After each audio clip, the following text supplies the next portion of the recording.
దేవుని పరిಶುದ್ಧ గ్రంథంలో నుండి ದೇವರ ಪರಿಶುದ್ಧ ಗ್ರಂಥದಿಂದ అపోస్తుడైన పౌలు గారు ಅಪೊಸ್ತಲನಾದ ಪೌಲನವರು ఎఫెసీయులకు రాసిన పత్రిక ಎಫೆಸದವರಿಗೆ ಬರೆದ ಪತ್ರಿಕೆ మొదటి అధ్యాయము ಮೊದಲನೇ ಅಧ್ಯಾಯ 4వ వాక్యం నుండి మనం చదువుకుందాం. 4ನೇ ವಾಕ್ಯದಿಂದ ನಾವು ಓದಿಕೊಳ್ಳೋಣ. ఎట్లనగా తన ప్రియుని యందు తాను ఉచితముగా అనుగ్రహించిన తన కృపా మహిమకు కీర్తి కలుగునట్లు తన చిత్త ప్రకారం దయా సంకల్పము చొప్పున యేసుక్రీస్తు ద్వారా మనలని ముందుగా తన కోసము నిర్ణయించుకొని ఆయన చూడండి, ఆయన ఎదుట మనల్ని నిర్దోషులుగాను ఉండవలనని జగత్ పునాది వేయబడక మునిపే ప్రేమ చేత ఆయన క్రీస్తులో మనలను ఏర్పరచుకొనెను. ఆమేన్. ఆమేన్. హల్లెలూయా. హల్లెలూయా. హల్లెలూయా. దేవుని పరిశుద్ధ గ్రంథంలో మనం చదువుకున్న వాక్యాన్ని గమనించినప్పుడు ದೇವರ ಪರಿಶುದ್ಧ ಗ್ರಂಥದಲ್ಲಿ ನಾವು ಓದಿರುವ ವಾಕ್ಯವನ್ನು ಗಮನಿಸುವುದಾದರೆ అపోస్తుడైన పౌలు గారు ಅಪೊಸ್ತಲನಾದ ಪೌಲನವರು ఆయన తెలియజేస్తున్న విషయం ఏంటంటే, ಆತನು ತಿಳಿಸುತ್ತಾ ಇರುವ ವಿಷಯವೇನೆಂದ್ರೆ జగత్ పునాది వేయబడక మునిపే ಜಗದುತ್ಪತ್ತಿಗಿಂತ ಮುಂಚಿತವಾಗಿ ఆయన ಆತ ప్రేమ చేత ಪ್ರೀತಿಯಿಂದ క్రీస్తులో ಕ್ರಿಸ್ತನಲ್ಲಿ మనల్ని ఏర్పరచుకున్నాడు. ನಮ್ಮನ್ನು ಆರಿಸಿಕೊಂಡಿದ್ದಾನೆ. ఒకసారి మీరు ఆలోచన చేయండి. ಒಂದು ಸಲ ನೀವು ಆಲೋಚನೆ ಮಾಡಿ, జగత్ పునాది వేయబడక మునిపే ಜಗತ್ ಉತ್ಪತ್ತಿ ಆಗುವುದಕ್ಕಿಂತ ಮುಂಚೆ ఆయన క్రీస్తులో ಆತನು ಕ್ರಿಸ್ತನಲ್ಲಿ ఆయన ప్రేమను చూపిస్తాడు. ಆತನ ಪ್ರೀತಿಯನ್ನು ತೋರಿಸುತ್ತಾ ಇದ್ದಾನೆ. ఎందుకయ్యా అనంటే, ಯಾಕಪ್ಪ ಅಂತಂದ್ರೆ ఆయన ప్రేమ మన పట్ల ఎందుకు ఉంచాడు అనంటే, ಆತನ ಪ್ರೀತಿ ನಮ್ಮ ಕಡೆಗೆ ಯಾಕೆ ತೋರಿಸ್ತಾ ಇದ್ದಾನೆ ಅಂದ್ರೆ ఆ ప్రేమ ద్వారా ಆ ಪ್ರೀತಿಯಿಂದ మనం రక్షించబడాలి అని, ನಾವು ರಕ್ಷಿಸಲ್ಪಡಬೇಕಂತ, ఆ ప్రేమ ద్వారా ಆ ಪ್ರೀತಿಯಿಂದ మనం కాపాడబడాలని, ನಾವು ಕಾಪಾಡಲ್ಪಡಬೇಕಂತ, ఆ ప్రేమ ద్వారానే ಆ ಪ್ರೀತಿಯಿಂದಲೇ మనం విమోచించబడాలని, ನಾವು ವಿಮೋಚಿಸಲ್ಪಡಬೇಕಂತ, ఆ ప్రేమ ద్వారానే ಆ ಪ್ರೀತಿಯಿಂದಲೇ పరలోకానికి మనం సిద్ధపడాలని, ಪರಲೋಕಕ್ಕೆ ನಾವು ಸಿದ್ಧವಾಗಬೇಕೆಂದು, అక్కడికి ఆ దేవుని రాజ్యంలో ఉంచాలని ಅಲ್ಲಿ ಆ ದೇವರ ರಾಜ್ಯದಲ್ಲಿ ನಮ್ಮನ್ನು ಇಡಬೇಕಂತ తండ్రి యొక్క ఆలోచన అయి ఉన్నది. ತಂದೆಯ ಆಲೋಚನೆಯಾಗಿದೆ. అందుకే తండ్రి ఆయన ప్రేమను మన పట్ల చూపుతున్నాడు. ಅದಕ್ಕಾಗಿ ತಂದೆ ಆತನ ಪ್ರೀತಿ ನಮ್ಮ ಕಡೆಗೆ ತೋರಿಸ್ತಾ ಇದ್ದಾನೆ. ఈ లోకంలో చాలా మంది కూడా ఆలోచన, ಈ ಲೋಕದಲ್ಲಿ ಅನೇಕರು ಕೂಡ ಆಲೋಚನೆ ಮಾಡ್ತಾರೆ. మరి కొంతమంది బాధపడుతుంటారు. ಇನ್ನು ಕೆಲವರು ಬಾಧೆ ಪಡ್ತಾ ಇರ್ತಾರೆ. ఎందుకు అనంటే, ಯಾಕೆ ಅಂತಂದ್ರೆ నన్ను ఎవరూ ప్రేమించట్లేదు అని. ನಮ್ಮನ್ನು ಯಾರು ಪ್ರೀತಿ ಮಾಡ್ತಾ ಇಲ್ಲ, ఇంట్లో వాళ్ళు ప్రేమించట్లా, బయట వాళ్ళు ప్రేమించట్లా, ಮನೆಯವರು ಪ್ರೀತಿಸ್ತಾ ಇಲ್ಲ, ಹೊರಗಿನವರು ಪ್ರೀತಿ ಮಾಡ್ತಾ ಇಲ್ಲ, సంఘస్థులు ప్రేమించట్లా, ఆత్మీయులు ప్రేమించట్లా. ಸಭೆಯವರು ಪ್ರೀತಿ ಮಾಡ್ತಾ ಇಲ್ಲ, ಆತ್ಮೀಯರು ಪ್ರೀತಿ ಮಾಡ್ತಾ ಇಲ್ಲ. ఈ రోజు చాలా మంది బాధపడే వాళ్ళు చాలా మంది ఉన్నారు. ಈ ದಿನಗಳಲ್ಲಿ ಅನೇಕರು ಬಾಧೆ ಪಡುವಂತವರು ಇದ್ದಾರೆ. కాదండి, ఎవరు మనల్ని ప్రేమించినా ప్రేమించకపోయినా ಇಲ್ಲ ರೀ, ಯಾರು ನಮ್ಮನ್ನು ಪ್ರೀತಿ ಮಾಡಿದ್ರು ಮಾಡದೆ ಹೋದ್ರು పరలోకమందున్న తండ్రి మాత్రం ఆయన ప్రేమిస్తూనే ఉన్నాడు మనల్ని. ಪರಲೋಕದಲ್ಲಿರುವ ತಂದೆ ಮಾತ್ರ ನಮ್ಮನ್ನು ಪ್ರೀತಿ ಮಾಡ್ತಾನೆ ಇದ್ದಾನೆ. ఆ మాట మాత్రం ఖచ్చితంగా మనం గుర్తుంచుకోవాలి. ಆ ಮಾತನ್ನು ಖಂಡಿತವಾಗಿ ನಾವು ಗುರುತಿಸಿಕೊಳ್ಬೇಕು. దేవునికి స్తోత్రం. ದೇವರಿಗೆ ಸ್ತೋತ್ರವಾಗಲಿ. శబ్దం గట్టిగా హల్లెలూయా. ಹಲ್ಲೆಲೂಯಾ. అయితే పరిశుద్ధ గ్రంథంలో కొన్ని విషయాలు మనం చూడబోతున్నాం. ಆದ್ರೆ ಪರಿಶುದ್ಧ ಗ್ರಂಥದಲ್ಲಿ ಕೆಲವು ವಿಷಯಗಳನ್ನು ನಾವು ನೋಡ್ಲಿಕ್ಕೆ ಇದ್ದೇವೆ. తండ్రి ఎవరిని ప్రేమిస్తున్నాడు, ತಂದೆ ಯಾರನ್ನು ಪ್ರೀತಿ ಮಾಡ್ತಾ ಇದ್ದಾರೆ, అసలు ఆయన అందరినీ ప్రేమిస్తున్నాడా లేకపోతే మరి కొంతమందిని ప్రేమిస్తున్నాడా, ಆತ ಎಲ್ಲರನ್ನು ಪ್ರೀತಿ ಮಾಡ್ತಾ ಇದ್ದಾನಾ ಅಥವಾ ಕೆಲವರನ್ನೇ ಪ್ರೀತಿ ಮಾಡ್ತಾ ಇದ್ದಾನಾ అని పరిశుద్ధ గ్రంథంలో మనం గమనించినప్పుడు ಎಂಬ ವಿಷಯವನ್ನು ಸತ್ಯವೇದದಲ್ಲಿ ನಾವು ಗಮನಿಸುವುದಾದರೆ మలాకీ గ్రంథం ಮಲಾಕಿ ಬರೆದಿರುವ ಗ್ರಂಥವು మొదటి అధ్యాయము ಮೊದಲನೇ ಅಧ್ಯಾಯ 2వ వాక్యం 2ನೇ ವಾಕ್ಯ, యెహోవా సెలవిచ్చినదేమనగా, నేను మీ ఎడల ప్రేమ చూపి ఉన్నాను, అయితే మీరు ఏ విషయమునందు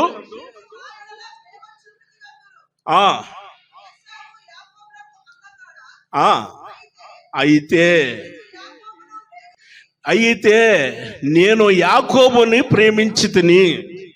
ಆದರೆ ನಾನು ಯಾಕೋಬನನ್ನು ಪ್ರೀತಿ ಮಾಡಿದ್ದೇನೆ. ఇక్కడ ಇಲ್ಲಿ పరిశుద్ధ గ్రంథంలో రాయబడి ఉన్న వాక్యాన్ని మనం గమనించినప్పుడు ಸತ್ಯವೇದದಲ್ಲಿ ಬರೆದಿರುವ ವಾಕ್ಯವನ್ನು ನಾವು ಗಮನಿಸುವುದಾದರೆ అందరూ అనుకుంటున్నారు దేవుడు అందరినీ ప్రేమిస్తున్నాడని. ಎಲ್ಲರೂ ಇದ್ದಾರೆ, ದೇವರು ಎಲ್ಲನೂ ಪ್ರೀತಿ ಮಾಡ್ತಾ ಇದ್ದಾನೆ ಅಂತ. ఒకే ఇంటిలో ఉన్న ఇద్దరు అన్నదమ్ముల్ని మనం గమనించి చూస్తున్నాం. ಒಂದೇ ಮನೆಯಲ್ಲಿ ಇರುವಂತ ಅಣ್ಣ ತಮ್ಮಂದಿರನ್ನು ನಾವು ಗಮನಿಸಿ ನೋಡ್ತೇವೆ. అన్న పేరు యాసావు, ಅಣ್ಣ ಹೆಸರು ಏಸಾವನು, రెండో వ్యక్తి ఏమో యాకోబు, ಎರಡನೇ ವ್ಯಕ್ತಿ ಯಾಕೋಬನು. ఇప్పుడు ಈಗ ఏసావునేమో ద్వేషిస్తున్నాడు. ಏಸಾವನನ್ನು ದ್ವೇಷಿಸುತ್ತಾ ಇದ್ದಾನೆ. ఎందుకని ఏసావును ద్వేషిస్తున్నాడు? ಯಾಕೆ ಏಸಾವನನ್ನು ದ್ವೇಷಿಸುತ್ತಾ ಇದ್ದಾನೆ? ఎందుకు యాకోబునే ప్రేమిస్తున్నాడు దేవుడు? ಯಾಕೆ ದೇವರು ಯಾಕೋಬನನ್ನೇ ಪ್ರೀತಿ ಮಾಡ್ತಾ ಇದ್ದಾನೆ? యాకోబేమో తల్లిదండ్రుల మాట వింటూ, ಯಾಕೋಬನು ತಂದೆ ತಾಯಿಯ ಮಾತನ್ನು ಕೇಳ್ತಾನೆ. పరలోకమందున్న ఆ తండ్రి యొక్క ఆలోచన ప్రకారం నడిపించబడతాడు. పరలోకదಲ್ಲಿರುವ ತಂದೆಯ ఆలోచన మేರೆಗೆ ನಡೆಸಲ್ಪಡ್ತಾನೆ. యాకోబు దేవునికి బలిపీఠం కట్టి ప్రార్థన చేస్తాడు. ಯಾಕೋಬನು ದೇವರಿಗೆ ಯಜ್ಞ ವೇದಿಯನ್ನು ಕಟ್ಟಿ ಪ್ರಾರ್ಥನೆ ಮಾಡ್ತಾನೆ.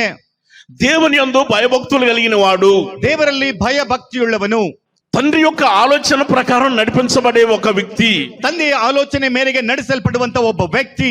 మరి ఏసావుని మనం చూస్తే, ಹಾಗಾದ್ರೆ ಏಸಾವನನ್ನು ನಾವು ನೋಡುವುದಾದ್ರೆ లోకానుసారమైన జీవితాలు చేసిన వాడు, ಲೋಕಾನುಸಾರ ಜೀವನವನ್ನು ಮಾಡುವಂತವನು, లోకములో ఉన్నదంతయు, ಲೋಕದಲ್ಲಿ ಇರುವುದೆಲ್ಲವೂ శరీరాశ, నేత్రాశ, జీవపు డమ్మం, ಶರೀರಾಶ, ನೇತ್ರಾಶ, ಬದುಕು ಬಾಳಿನ ಡಂಬ, వాటి ప్రకారంగా నడిపించబడ్డాడు. ಅವುಗಳ ಮೇರೆಗೆ ನಡೆಸಲ್ಪಟ್ಟ. కాబట్టి ఒక వ్యక్తిని ద్వేషిస్తున్నాడు, మరొక వ్యక్తిని ప్రేమిస్తున్నాడు. ಅದಕ್ಕಾಗಿ ಒಬ್ಬ ವ್ಯಕ್ತಿಯನ್ನು ದ್ವೇಷಿಸುತ್ತಾ ಇದ್ದಾನೆ, ಇನ್ನೊಬ್ಬ ವ್ಯಕ್ತಿಯನ್ನು ಪ್ರೀತಿ ಮಾಡ್ತಾ ಇದ್ದಾನೆ. ఇప్పుడు దేవుడు మనల్ని ప్రేమించాలి అని అంటే, ಈಗ ದೇವರು ನಮ್ಮನ್ನು ಪ್ರೀತಿ ಮಾಡಬೇಕಾದರೆ, దేవుడు మనల్ని ప్రేమించాలి అని అంటే, ದೇವರು ನಮ್ಮನ್ನು ಪ್ರೀತಿ ಮಾಡಬೇಕು ಅಂದ್ರೆ మనం ఎలా ఉండాలి? ನಾವು ಹೇಗಿರಬೇಕು? తండ్రి యొక్క ప్రేమ మన పట్ల ఉండాలి. ತಂದೆ ಪ್ರೀತಿ ನಮ್ಮ ಕಡೆಗೆ ಇರಬೇಕು. చాలా మంది అనుకుంటారు, ಅನೇಕರು ಅನ್ಕೊಳ್ತಾರೆ, నన్ను ప్రేమిస్తున్నాడులే, ನಮ್ಮನ್ನು ಪ್ರೀತಿ ಮಾಡ್ತಾ ಇದ್ದಾನೆ, అశ్రద్ధ చేస్తున్నారు, ಅಶ್ರದ್ಧೆ ಮಾಡ್ತಾ ಇದ್ದಾನೆ, ఆలోచిస్తున్నారు, ಆಲೋಚನೆ ಮಾಡ್ತಾ ಇದ್ದಾನೆ, దేవుడు నన్ను ప్రేమిస్తున్నాడు అని అనుకుంటున్నారు. ದೇವರು ನಮ್ಮನ್ನು ಪ್ರೀತಿ ಮಾಡ್ತಾ ಇದ್ದಾನೆ ಅನ್ಕೊಳ್ತೇವೆ. కొంతమంది ఇష్టానుసారమైన జీవితాలు చేస్తూ నన్ను ప్రేమిస్తున్నాడు అని అనుకుంటున్నారు. ಕೆಲವರು ಇಷ್ಟಾನುಸಾರ ಜೀವನವನ್ನು ಮಾಡ್ತಾ ನನ್ನನ್ನು ಪ್ರೀತಿ ಮಾಡ್ತಾ ಇದ್ದಾನೆ ಅನ್ಕೊಳ್ತಾರೆ. కానీ కాదు, ಅಲ್ವೇ ಅಲ್ಲ. ఆ విషయాన్ని పరిశుద్ధ గ్రంథంలో మనం చూడబోతున్నాం. ಆ ವಿಷಯವನ್ನು ಸತ್ಯವೇದದಲ್ಲಿ ನಾವು ನೋಡಲಿಕ್ಕಿದ್ದೇವೆ. కీర్తన గ్రంథం ಕೀರ್ತನೆಗಳು 146వ కీర్తన 146ನೇ ಕೀರ್ತನೆ 8వ వాక్యాన్ని మనం చూస్తాం. 8ನೇ ವಾಕ್ಯವನ್ನು ನಾವು ನೋಡ್ತೇವೆ. యెహోవా కృంగిన వారిని లేవనెత్తువాడు, యెహోవా నీతిమంతులను ప్రేమించువాడు. ಯೆಹೋವನು నీతిమంతులను ప్రేమించేవాడు. ನೀತಿವಂತರನ್ನು ಪ್ರೀತಿಸುವವನು. నీతిమంతులను ప్రేమించేవాడు. ನೀತಿವಂತರನ್ನು ಪ್ರೀತಿಸುವವನು. ఈ రోజు క్రీస్తునందు ప్రియ దేవుని బిడ్డలారా, ఈ ದಿನ ಕ್ರಿಸ್ತನಲ್ಲಿ ಪ್ರಿಯ ದೇವರ ಮಕ್ಕಳೇ, ఎవరిని ప్రేమిస్తున్నాడు అని అంటే, ಯಾರನ್ನು ಪ್ರೀತಿ ಮಾಡ್ತಾ ಇದೀಯಾ ಅಂದ್ರೆ నీతిమంతులను ప్రేమిస్తున్నాడు. ನೀತಿವಂತರನ್ನು ಪ್ರೀತಿ ಮಾಡ್ತಾ ಇದ್ದಾನೆ. అసలు ఆ నీతిమంతులు ఎవరు? ಹಾಗಾದ್ರೆ ನೀತಿವಂತರು ఏ ಯಾರು? దేశంలో ఉంటారు? ಯಾವ ದೇಶದಲ್ಲಿ ಇರ್ತಾರೆ? ఏ కలర్ లో ఉండారు? ಯಾವ ಕಾರಣದಲ್ಲಿದ್ದಾರೆ? ఎర్రగా ఉండారా, నల్లగా ఉండారా, ಕೆಂಪಾಗಿದ್ದಾರಾ, ಕಪ್ಪಾಗಿದ್ದಾರಾ? అసలు ఏ పరిస్థితిలో ఉన్నారు? ಅವರು ಯಾವ ಪರಿಸ್ಥಿತಿಯಲ್ಲಿ ಇದ್ದಾರೆ? ఓకే, పరిశుద్ధ గ్రంథంలో మనం చూడబోతున్నాం. ಸರಿ, ಸತ್ಯವೇದದಲ್ಲಿ ನಾವು ನೋಡ್ಲಿಕ್ಕಿದ್ದೇವೆ. పాత నిబంధన గ్రంథంలో మనం గమనించినప్పుడు, ಹಳೆಯ ಒಡಂಬಡಿಕೆ ಗ್ರಂಥದಲ್ಲಿ ನಾವು ಗಮನಿಸುತ್ತಾ ಹೋದ್ರೆ, ఆదికాండం 15వ అధ్యాయంలో ಆದಿಕಾಂಡ 15ನೇ ಅಧ್ಯಾಯ 6వ వాక్యాన్ని మనం గమనించినప్పుడు, 6ನೇ ವಾಕ್ಯದಲ್ಲಿ ನಾವು ಗಮನಿಸುವುದಾದ್ರೆ,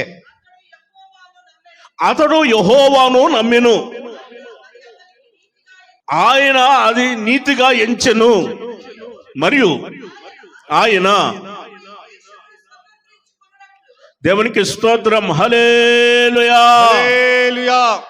పరిశుద్ధ గ్రంథంలో మనం చదువుకున్న వాక్యాన్ని చూసినప్పుడు, ಸತ್ಯವೇದದಲ್ಲಿ ನಾವು ಓದಿರುವಂತ ವಾಕ್ಯವನ್ನು ನೋಡುವುದಾದರೆ, వాక్యమై ఉన్న దేవుడు, ವಾಕ್ಯವಾದ ದೇವರು దర్శనమందు అబ్రహాము దగ్గరికి వచ్చి, ದರ್ಶನದಲ್ಲಿ ಅಬ್ರಹಾಮನ ಬಳಿಗೆ ಬಂದು, ಅಬ್ರಹಾಮನೇ, నేను నీకు కేడము, ನಾನು ನಿನಗೆ ಕೇಡ್ಯವು, భయపడకము, ಹೆದರಬೇಡ, దేవుడైన యెహోవా వచ్చి ఆ మాటని అబ్రహాముకి చెప్పడం జరిగింది. ದೇವರಾದ ಯೆಹೋವನು ಬಂದು ಆ ಮಾತನ್ನು ಅಬ್ರಹಾಮನಿಗೆ ಹೇಳ್ತಾ ಇದ್ದಾನೆ.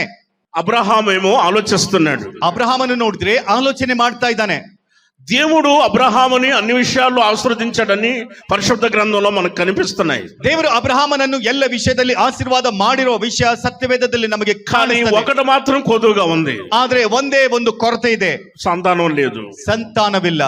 గుడారంలో కూర్చొని ఏడుస్తున్నాడు, బాధపడుతున్నాడు. ಗುಡಾರದಲ್ಲಿ ಕುಳಿತುಕೊಂಡು ಅಳ್ತಾ ಇದ್ದಾನೆ, ಬಾಧೆ ಪಡ್ತಾ ಇದ್ದಾನೆ. అబ్రహామా ఎందుకు ఏడుస్తున్నావు, ఎందుకు బాధపడుతున్నావు? ಅಬ್ರಹಾಮನೇ ನೀನ್ ಯಾಕೆ ಅಳ್ತಾ ಇದ್ಯಾ, ಯಾಕೆ ಬಾಧೆ ಪಡ್ತಾ ಇದೀಯಾ?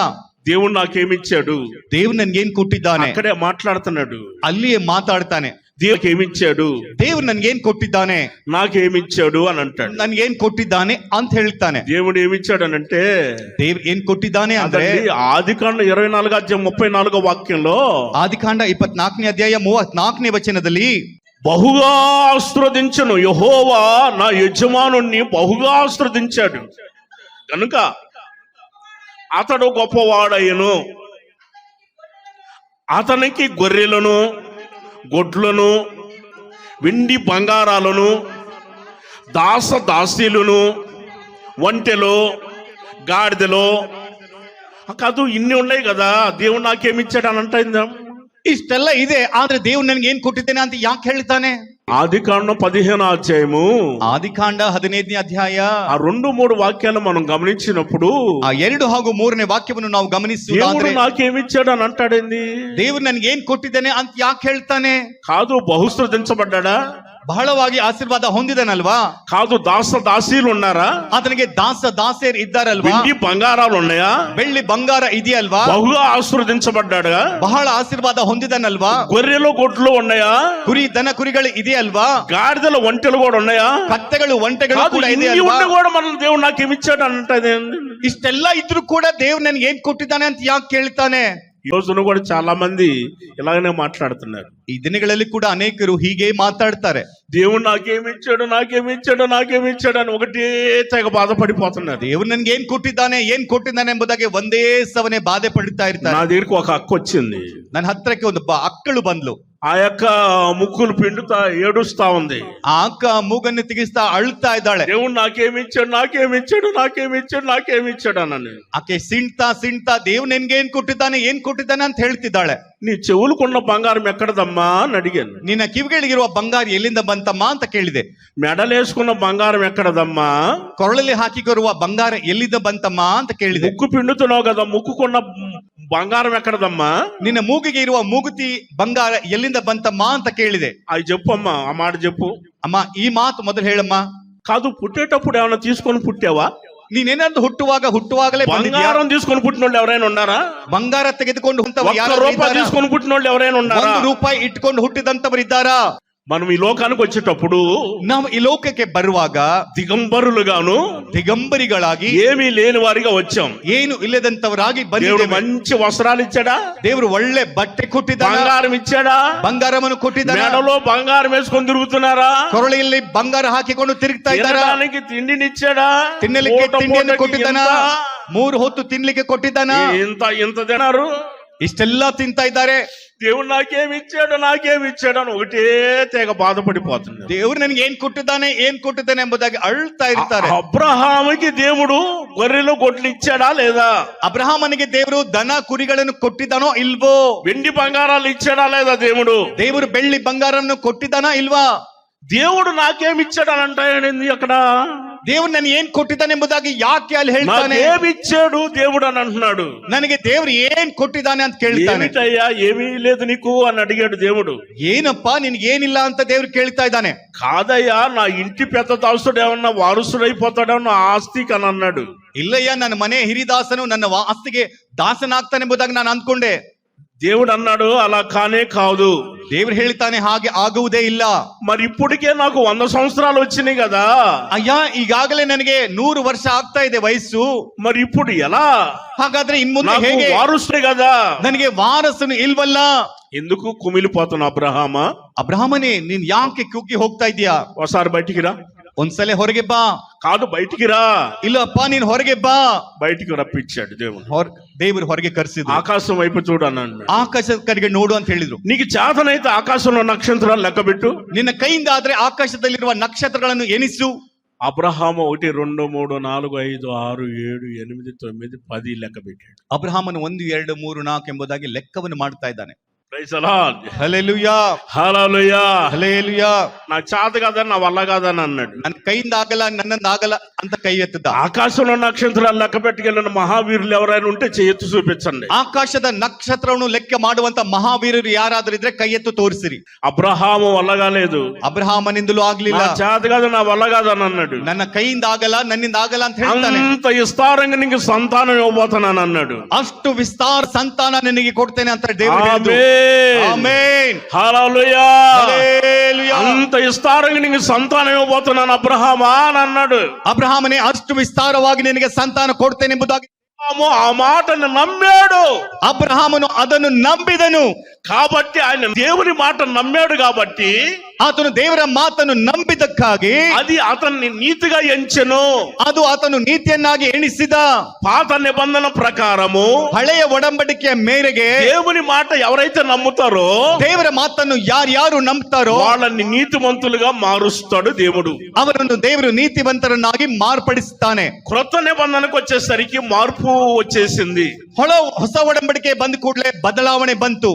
అది ఎట్లాగా అంటే, ಅದು ಹೇಗೆ ಅಂತಂದ್ರೆ, బాప్తిస్మం ఇచ్చే యోహాను యోర్దాన్ నది దగ్గర బాప్తిస్తాలు ఇస్తున్నారు. ದೀಕ್ಷಾ ಸ್ನಾನ ಕೊಡುವಂತ ಯೋಹಾನನು ಯೋರ್ದಾನ್ ನದಿಯಲ್ಲಿ ದೀಕ್ಷಾ ಸ್ನಾನ ಕೊಡ್ತಾ ಇದ್ದಾನೆ. యేసు ప్రభు కూడా బాప్తిస్మం పొందడానికి యోర్దాన్ నదికి వెళ్ళారు. ಯೇಸು ಸ್ವಾಮಿ ಕೂಡ ದೀಕ್ಷಾ ಸ್ನಾನ ತೆಗೆದುಕೊಳ್ಳಲಿಕ್ಕೆ ಯೋರ್ದಾನ್ ನದಿ ಹತ್ರ ಹೋದ್ರು.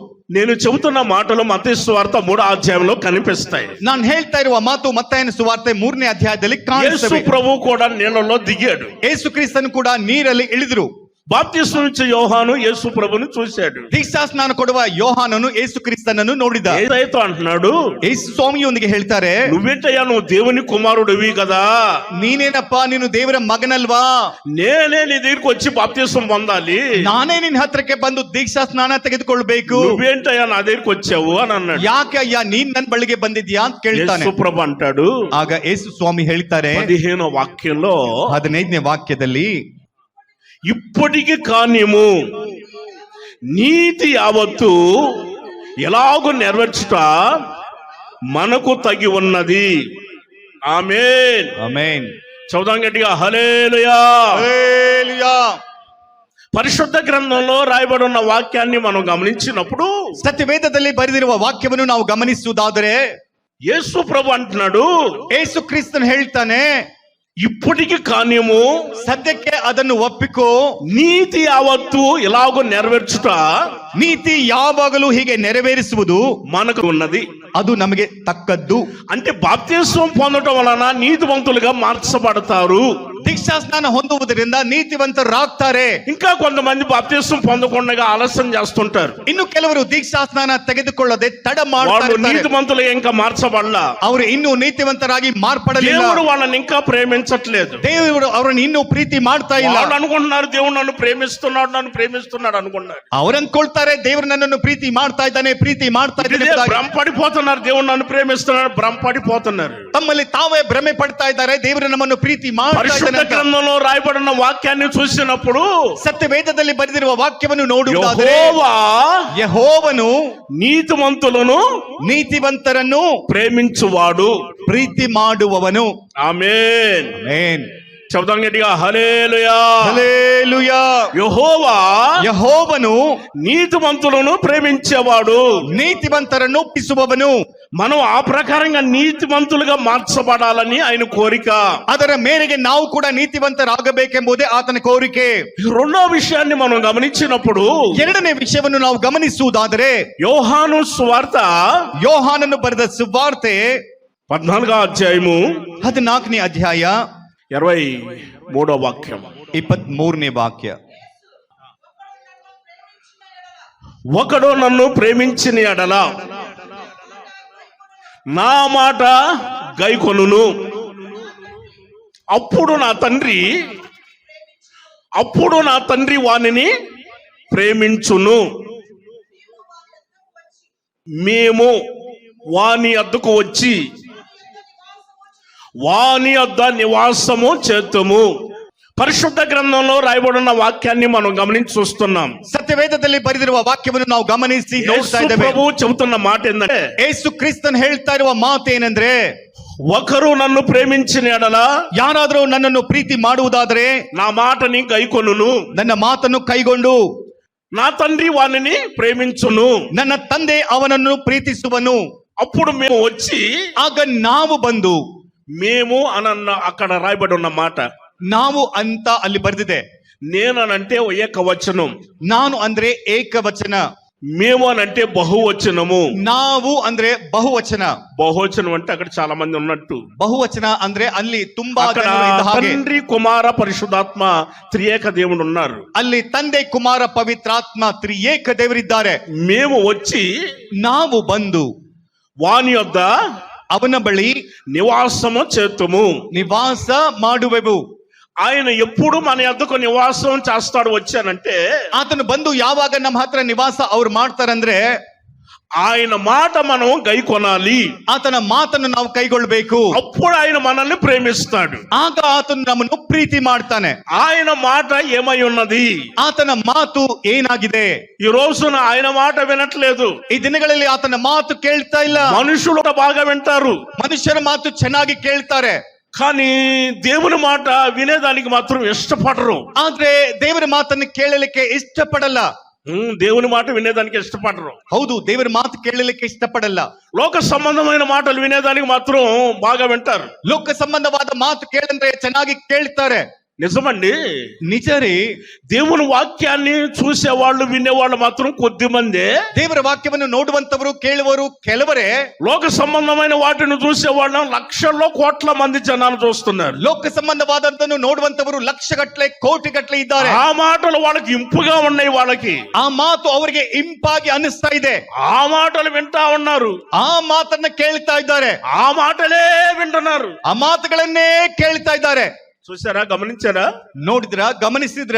ఇప్పుడు ఒక వ్యక్తి వచ్చి ಈಗ ಒಬ್ಬ ವ್ಯಕ್ತಿ ಬಂದು ఒక అమ్మాయితో చెప్తున్నాడు, ಒಬ್ಬ ಹುಡುಗಿಯೊಂದಿಗೆ ಹೇಳ್ತಾ ಇದ್ದಾನೆ, నేను నిన్ను ప్రేమిస్తున్నాను, ನಾನ್ ನಿನ್ನನ್ನು ಪ್ರೀತಿ ಮಾಡ್ತಾ నా మాట ಇದ್ದೇನೆ, విను, ನನ್ನ ಮಾತು ಕೇಳು, నా మాట నిజము, ನನ್ನ ಮಾತು ನಿಜ, నేను నిన్ను ప్రేమిస్తున్నాను, ನಾನ್ ನಿನ್ನನ್ನು ಪ್ರೀತಿ ಮಾಡ್ತಾ ಇದ್ದೇನೆ, నేను నిన్ను పువ్వుల్లో పెట్టి చూసుకుంటాను, ಹೂವಿನ ಹಾಗೆ ನಾನ್ ನಿನ್ನನ್ನು ನೋಡ್ಕೊಳ್ತೇನೆ, నేను గుండెల్లో పెట్టి చూసుకుంటాను ನನ್ನ ಹೃದಯದಲ್ಲಿ ಇಟ್ಕೊಂಡು ನೋಡ್ಕೊಳ್ತೇನೆ అని చెబుతున్నాడు. ಅಂತೆಲ್ಲ ಹೇಳ್ತಾ ಇದ್ದಾನೆ.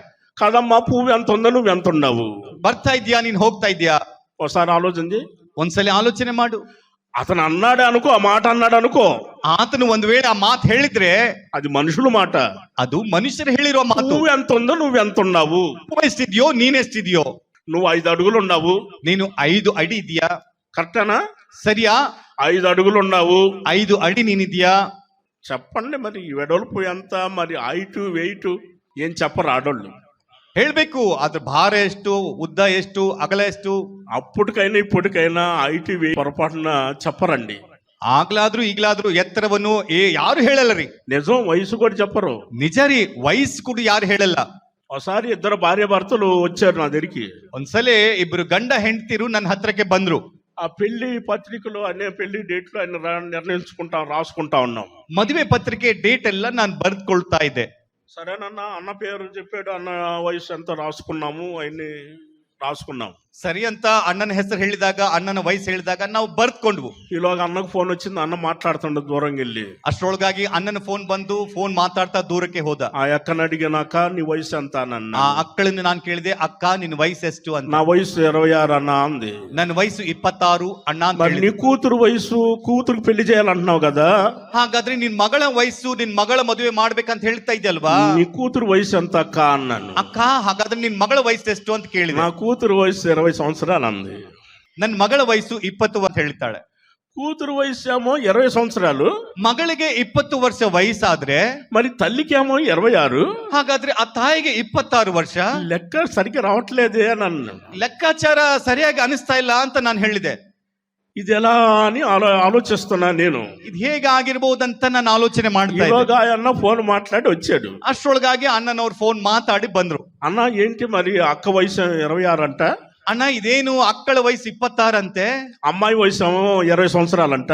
ಮಗಳ ವಯಸ್సు 20 ಅಂತೆ. ఇక్కడ లెక్క సరిగ్గా రావట్లేదు, కొంచెం చెప్పరన్నా. ಲೆಕ್ಕಾಚಾರದಲ್ಲಿ ವ್ಯತ್ಯಾಸ ಆಗ್ತಾ ಇದೆ, ಸ್ವಲ್ಪ ಸರಿಯಾಗಿ ಹೇಳಣ್ಣ ಅಂತ ಹೇಳಿದೆ. ఆ అన్న చెప్పాడు, ಆ ಅಣ್ಣ ಹೇಳಿದ అక్క వయసు 46, ಅಕ್ಕಳ ವಯಸ್సు 46, అమ్మాయి వయసు 20 సంవత్సరాలు. ಮಗಳ ವಯಸ್సు 20. 26 సంవత్సరాలు క్రితం ఏ విధంగా ఉన్నదో ఆ 26 మీదనే ఉంది ఆ అక్క. 26 ವರ್ಷಗಳ ಹಿಂದೆ ಆ ವಯಸ್ಸಿನಲ್ಲಿ ಹೇಗಿದ್ದಾಳೋ ಹಾಗೆ ಇದ್ದಾಳೆ ಅನ್ಕೊಳ್ತಾ 46 వచ్చిన సంగతి మర్చిపోయింది. 46 ವಯಸ್ಸು ಬಂದಿರುವ ವಿಷಯ ಮರ್ತು ಹೋದ್ಲು. 46 అన్న సంగతి చెప్పట్లేదు. 46 ಎಂಬ ವಯಸ್ಸು ಹೇಳ್ತಾ ಇಲ್ಲ. కనీసం ఆయన చెప్పినా సరే 46లో వచ్చింది అన్న చెప్పట్లేదు. ಕನಿಷ್ಠ 46 ಬಂದಿದೆ ಅಂತ ಕೂಡ ಹೇಳ್ತಾ ಇಲ್ಲ. కాదమ్మా, ఇప్పుడు ఆ అమ్మాయి ఎంత వయసు ఎంత ఉంది? ಇಲ್ಲಮ್ಮ, ಆ ಹುಡುಗಿ ಎಷ್ಟಿದ್ದಾಳೆ, ಎಷ್ಟು ವಯಸ್ಸು, పువ్వు ఎంత ఉంది? పువ్వు ఎంతేగమ్మ ఉండేది? ಹೂ ಎಷ್ಟಿರುವುದು? ಹೂ ಇಷ್ಟೇ ಅಲ್ಲ ಇರುವುದು, ಇಷ್ಟೇ ಅಲ್ವಾ ಇರುವುದು? ఎంతేగా? ಹೂ ಇಷ್ಟೇ ತಾನೇ ಇರುವುದು. ఎంత పువ్వు ఉంటే పూలో పెట్టి చూసుకుంటాను, పూలో నువ్వు పడతావా? ಇಷ್ಟು ಹೂ ಇದ್ರೆ ಆ ಹೂವಿನಲ್ಲಿ ಇಟ್ಕೊಂಡು ನೋಡ್ತೆ ಅಂದ್ರೆ ಆ ಹೂವಿನಲ್ಲಿ ನೀನ್ ಇಡಿಸ್ತೀಯಾ? నువ్వు ఆలోచించాలి కదా. ನೀನು ಆಲೋಚನೆ ಮಾಡ್ಬೇಕಲ್ವಾ? వాడు వచ్చి నేను పూలో పెట్టి చూసుకుంటానంటే ఈ పూలో నేను ఎట్లా పడతారా పనికి మానోడా అని చెప్పాలి కదా. ಅವನು ಬಂದು ಹೂವಿನಲ್ಲಿ ಇಟ್ಕೊಂಡು ನೀನೇನು ನೋಡ್ತೇನೆ ಅಂದ್ರೆ ಹುಚ್ಚನೆ ನಾನು ಹೂವಿನಲ್ಲಿ ಹೇಗೆ ಹಿಡಿಸ್ತೇನೆ ಅಂತ ಹೇಳ್ಬೇಕಲ್ವಾ? పూలో పెట్టి చూసుకుంటాడు అనగానే కరిగిపోయి ఒరిగిపోయేది. ಹೂವಿನಲ್ಲಿ ಇಟ್ಕೊಂಡು ನೋಡ್ತೇನೆ ಅಂತ ಹೇಳಿದ ಕೂಡಲೇ ನೀನು ಕರಿಗೆ ಹೋದ್ರೆ ಅವನು తెలుసా, ಅವನೇನ್ ಗೊತ್ತಾ, ఫోటోలు దిగాడు. ಆ ಫೋಟೋ ತೆಗೆದುಕೊಂಡ. ఒక కొత్త బైక్ ఒకటి వచ్చి 1,20,000 రూపాయలు బైక్ ఒకటి వచ్చింది. 1,20,000 ರೂಪಾಯಿ ಖರ್ಚಾಗಿರುವಂತ ಒಂದು ಹೊಸ ಬೈಕ್ ಬಂದಿದೆ. ఆ సెల్ఫీ ఫోటో దిగాడు. ಆ ಸೆಲ್ಫಿ ಫೋಟೋ ತೆಗೆದುಕೊಂಡ. ఆ తర్వాత కొత్త బిల్డింగ్ ఒకటి కట్టించుకోండి, ఎవరో కట్టించుకుంటే అక్కడ కూడా ఫోటో దిగాడు. ಹೊಸ ಬಿಲ್ಡಿಂಗ್ ಯಾರೋ ಕಟ್ಟಿಸಿಕೊಂಡ್ರೆ ಅದರ ಹತ್ರ ಹೋಗಿ ಒಂದು ಸೆಲ್ಫಿ ಫೋಟೋ ತೆಗೆದುಕೊಂಡ. కొత్త కారు ఒకటి రోడ్డు ప్రక్కన ఉంటే ಹೊಸ ಕಾರ್ ಒಂದು ರೋಡ್ ಬದಿಯಲ್ಲಿದ್ರೆ అక్కడ కూడా ఫోటో దిగాడు. ಅಲ್ಲಿ ಕೂಡ ಫೋಟೋ ತೆಗೆದುಕೊಂಡ. ఇవన్నీ అమ్మాయికి పంపించాడు. ಇವೆಲ್ಲ ಹುಡುಗಿ ಕಳಿಸಿದ. ఆ అమ్మాయి అనుకున్నది, ಆ ಹುಡುಗಿ ಅಂದ್ಕೊಂಡ್ಲು ఇంకేముందంత పెద్ద బిల్డింగ్ లో పెట్టేసేస్తాడు నన్ను తీసుకొని వెళ్ళి, ಇನ್ನೇನಿದೆ ದೊಡ್ಡ ಬಿಲ್ಡಿಂಗ್ ನಲ್ಲಿ ನನ್ನನ್ನು ಇಡ್ತಾನೆ, ఏసీ కారులో తిరగటమే నేను, ಇನ್ನು ಎಸಿ ಕಾರಲ್ಲಿ ನಾನು ಸುತ್ತಾಡಬಹುದು, సరదాగా బైకులు వెళ్ళొచ్చు, ಚೆನ್ನಾಗಿ ಬೈಕ್ ನಲ್ಲಿ ಕೂಡ ಹೋಗಬಹುದು, అన్ని ఉండిపోయినట్టే, ನನಗೆ ಎಲ್ಲ ಸಿಕ್ಕಿದ ಹಾಗೆ. వాడు చెప్పింది కరెక్టే, ಅವ್ನು ಹೇಳಿದ್ದು ನಿಜವೇ, నన్ను కూలో పెట్టి చూసుకుంటాను అన్నాడు, ನನ್ನಲ್ಲಿ ಇಟ್ಕೊಂಡು ನೋಡ್ತೇನೆ ಅಂತ ಹೇಳಿದ, నిజమే, ಆ ಮಾತು ಸತ್ಯವೇ అని చెప్పేసి వాడు మాట నమ్మి ಅಂತ ಅವನು ಹೇಳಿರುವ ಮಾತನ್ನು ನಂಬಿ తల్లిదండ్రులు విడిచిపెట్టి ತಂದೆ ತಾಯಿಯನ್ನು ಬಿಟ್ಟು 20 సంవత్సరాలు కని పెంచారే 20 ವರ್ಷ ಹೆತ್ತು వాళ్ళని ಬೆಳೆಸಿದ್ರಲ್ಲ విడిచిపెట్టి ಅವರ ಕೈ ಬಿಟ್ಟು వాడి దగ్గరికి వెళ్ళి పెళ్లి చేసుకుంది. ಅವನ ಹತ್ರಕ್ಕೆ ಹೋಗಿ ಮದುವೆ ಮಾಡ್ಕೊಂಡ್ಲು. పెళ్లి చేసుకున్న అమ్మ జరిగిందే చెబుతున్నా, మన మందిరాల్లో జరిగిందే చెబుతున్నా, అబద్ధం కాదు. ಏನಮ್ಮ, ನಮ್ಮ ಮಂದಿರದಲ್ಲಿ ನಡೆದಿರುವಂತ ಸಂಘಟನೆ ಹೇಳ್ತಾ ಇದ್ದಾನೆ, ಇದೇನು ಸುಳ್ಳಲ್ಲ. గుర్తు పెట్టుకోండి అమ్మ, యవనస్తుల పిల్లలు మీకే చెప్పేది. ಯೌವನಸ್ಥರಾಗಿರುವ ಮಕ್ಕಳೇ ಗುರ್ತಿಟ್ಕೊಳ್ರಿ, ನಿಮಗೆ ಹೇಳ್ತಾ ಇರುವುದು. పెళ్లి చేసుకున్న తర్వాత ಮದುವೆ ಆದ ನಂತರ వాడు తీసుకొని వచ్చి గుడిసెలో పెట్టాడు, తీసుకొచ్చాడు. ಅವನು ತಂದು ಒಂದು ಚಿಕ್ಕ ಗುಡಿಸಿನಲ್ಲಿಟ್ಟ. ఇదేంటండి గుడిసెలో తీసుకొచ్చారు, ಯಾಕಿರಿ ಗುಡಿಸಲಿಗೆ ತಂದಿದ್ರಾ? ఇదే మన రాజభవనం, ಇದೇ ನಮ್ಮ ರಾಜಭವನ, రాజభవనం ఇదేనన్నాడు. ಇದೇ ರಾಜಭವನ ಅಂತ ಹೇಳ್ತಾ కాదు, ಇದ್ದಾರೆ. ఆ రోజు ఫోటోలో చూపించే బిల్డింగ్ ఏది? ఆ బిల్డింగ్ ಇಲ್ಲ ರೀ, ಆ ದಿನ ಫೋಟೋದಲ್ಲಿ ತೋರ್ಸ್ ಬಿಲ್ಡಿಂಗ್ ಎಲ್ಲಿದೆ ರೀ? ఆ బిల్డింగ్ మనదే కాదు. ಆ ಬಿಲ್ಡಿಂಗ್ ನಮ್ದಲ್ಲ. ఏసీ కారు చూపించావు కదా, ಎಸಿ ಕಾರ್ ತೋರಿಸಿದ್ರಲ್ವಾ? ఆ కారు ఎక్కడ? ಆ ಕಾರ್ ಎಲ್ಲಿದೆ? ఆ కారు మనది కాదు, రోడ్డు ప్రక్కన ఉన్న కారు అది. ಆ ಕಾರ್ ನಮ್ದಲ್ಲ, ದಾರಿ ಬದಿಯಲ್ಲಿರುವ ಕಾರ್. బైక్ చూపించావు కదా, బైకు. ಬೈಕ್ ತೋರಿಸಿದ್ರಲ್ವಾ? ಬೈಕು, ఆ బైక్ కూడా మనది కాదు. ಆ ಬೈಕ್ ಕೂಡ ನಮ್ದಲ್ಲ. ఆహా, ಹೌದಾ? కట్టెలు పొయ్యండి, గ్యాస్ కాదు, కట్టెలు పొయ్యి. ಕಟ್ಟಿಗೆ ಒಳಿರಿ, ಗ್ಯಾಸ್ ಕೂಡ ಇಲ್ಲ ಅಲ್ಲಿ. ఇంటి దగ్గర ఘనంగా పెరిగిన ఒక బిడ్డ, ಮನೆ ಹತ್ರ ಚೆನ್ನಾಗಿ ಬೆಳೆದಿರುವ ಒಬ್ಬ ಮಗಳು ఈ రోజున కట్టెల పొయ్యి దగ్గర ఊదుకుంటా ఆ పొగ ఇబ్బంది పడతా ఉంది. ಈ ದಿನ ಕಟ್ಟಿಗೆ ಒಳೆ ಹತ್ರ ಊದುತ್ತಾ ಅಲ್ಲಿ ಬಾಧೆ ಪಡ್ತಾ ಇದ್ದಾಳೆ. కాళ్ళు చేతులు కాలిపోయి ಕೈ ಕಾಲು ಸುಡ್ತಾ ಇದೆ. గుడిసెలో ఫ్యాన్ ఉంటదండి, మీరు చెప్పండి. ಗುಡಿಸಲಿಗೆ ಏನಾದ್ರೂ ಫ್ಯಾನ್ ಇರ್ತದೇನ್ರಿ? ನೀವ್ ಹೇಳ್ರಿ. ఫ్యాన్ లేదు, ಫ್ಯಾನ್ ಇಲ್ಲ. ఇంటిలోనేమో కన్న తల్లిదండ్రుల దగ్గరేమో ఏసీ, ಮನೆ ಹತ್ರ ಹೆತ್ತ ತಂದೆ ತಾಯಿ ಹತ್ರ ಎಸಿ. తల్లుల మాట వింటే ತಂದೆ ತಾಯಿಯ ಮಾತು ಕೇಳಿದ್ರೆ మంచి వరును చూసి ಒಳ್ಳೆ ಗಂಡು ಮಗನನ್ನು ನೋಡಿ, పద్ధత కలిగిన కుమారుడు, ఆ మంచి బిడ్డను చూసి ಪದ್ಧತಿಯುಳ್ಳ ಒಬ್ಬ ಮಗನನ್ನು ನೋಡಿ మంచిగా పెళ్లి చేస్తాడు. ಚೆನ್ನಾಗಿ ಮದುವೆ ಮಾಡ್ತಾರೆ. అది దైవ సంకల్పం, ಅದು ದೈವ ಸಂಕಲ್ಪ, దేవుని మాట అది ಅದು ದೇವರ ಮಾತದು కదా. ಹೌದಲ್ವಾ?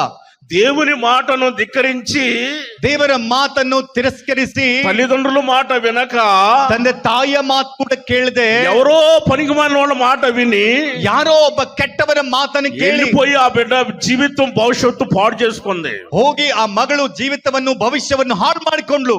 అలాంటి పని ఎవరు చేయమాకండి. ಅಂತ ಕೆಲಸ ಯಾರು ಮಾಡಬೇಡ್ರಿ. మీరు ఎవరిని ప్రేమించని అవసరంలా. ಯಾರನ್ನು ಪ್ರೀತಿ ಮಾಡಬೇಕಾದ ಅವಶ್ಯಕತೆ ಇಲ್ಲ. ನೀವು దేవుని ప్రేమిస్తే చాలండి.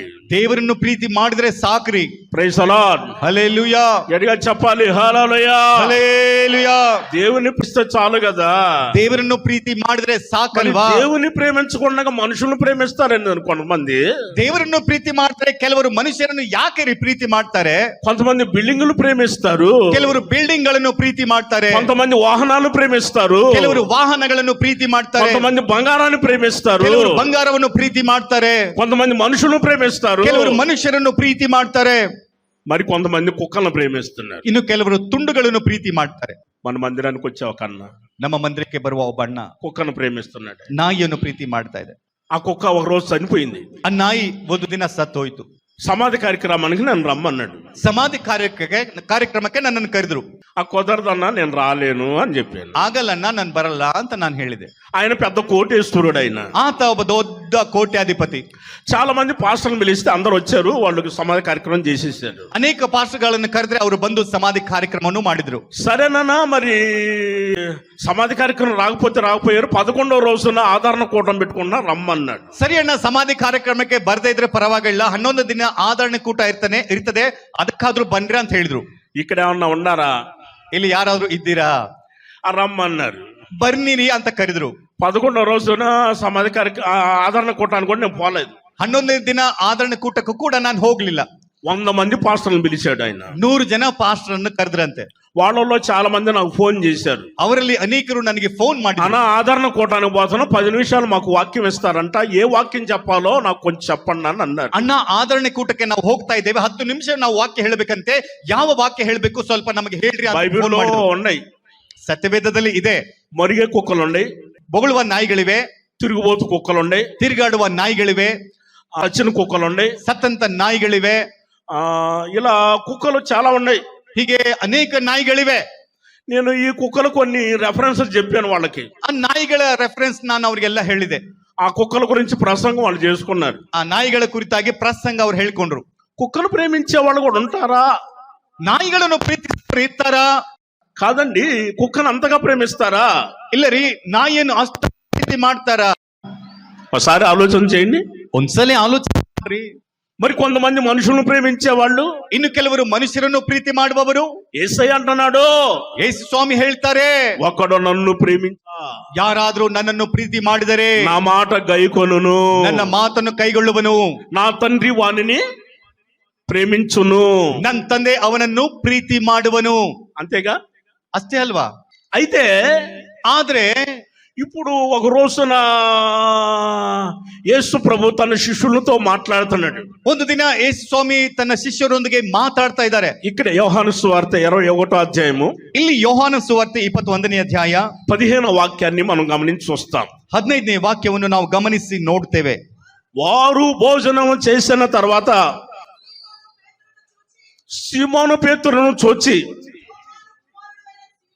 యోహాను కుమారుడైన సీమోను, వీరికంటే నీవు నన్ను ఎక్కువగా ప్రేమించావా అని వాడిని అడగా, అతడు, అవును ప్రభా, నేను నిన్ను ప్రేమిస్తున్నానయ్యా, నువ్వే ఎరుగుదువు. దేవునికి స్తోత్రం. హల్లెలూయా. సీమోను పేతురు దగ్గరికి వచ్చాడు. యేసు ప్రభు మాట్లాడుతున్నాడు. ಸೀಮೋನು ಪೇತ್ರನ ಹತ್ರ ಬಂದು ಯೇಸು ಸ್ವಾಮಿ ಮಾತಾಡ್ತಾ ಇದ್ದಾರೆ. భోజనం చేసిన తర్వాత అని రాస్తుంది అక్కడ. ಭೋಜನವನ್ನು ಮಾಡಿದ ನಂತರ ಅಂತ ಅಲ್ಲಿ ಬರೆದಿದೆ. భోజనం చేయకముందు మాట్లాడితే, ಭೋಜನ ಮಾಡುವುದಕ್ಕಿಂತ ಮುಂಚೆ ಮಾತಾಡಿದರೆ కొంతమంది అలిగే వాళ్ళు కూడా ఉన్నారు. ಕೆಲವರು ಸೆಟ್ಕೊಳ್ಳುವಂತವರು ಇರ್ತಾರೆ.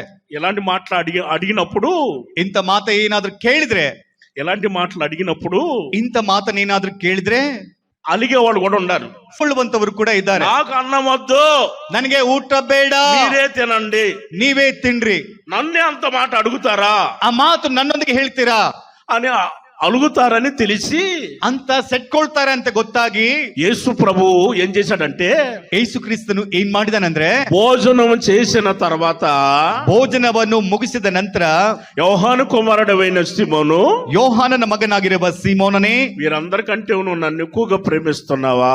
ಇವರೆಲ್ಲರಿಗಿಂತ ಹೆಚ್ಚಾಗಿ ನನ್ನನ್ನು ಪ್ರೀತಿ ಮಾಡ್ತಾ ಇದೀಯಾ?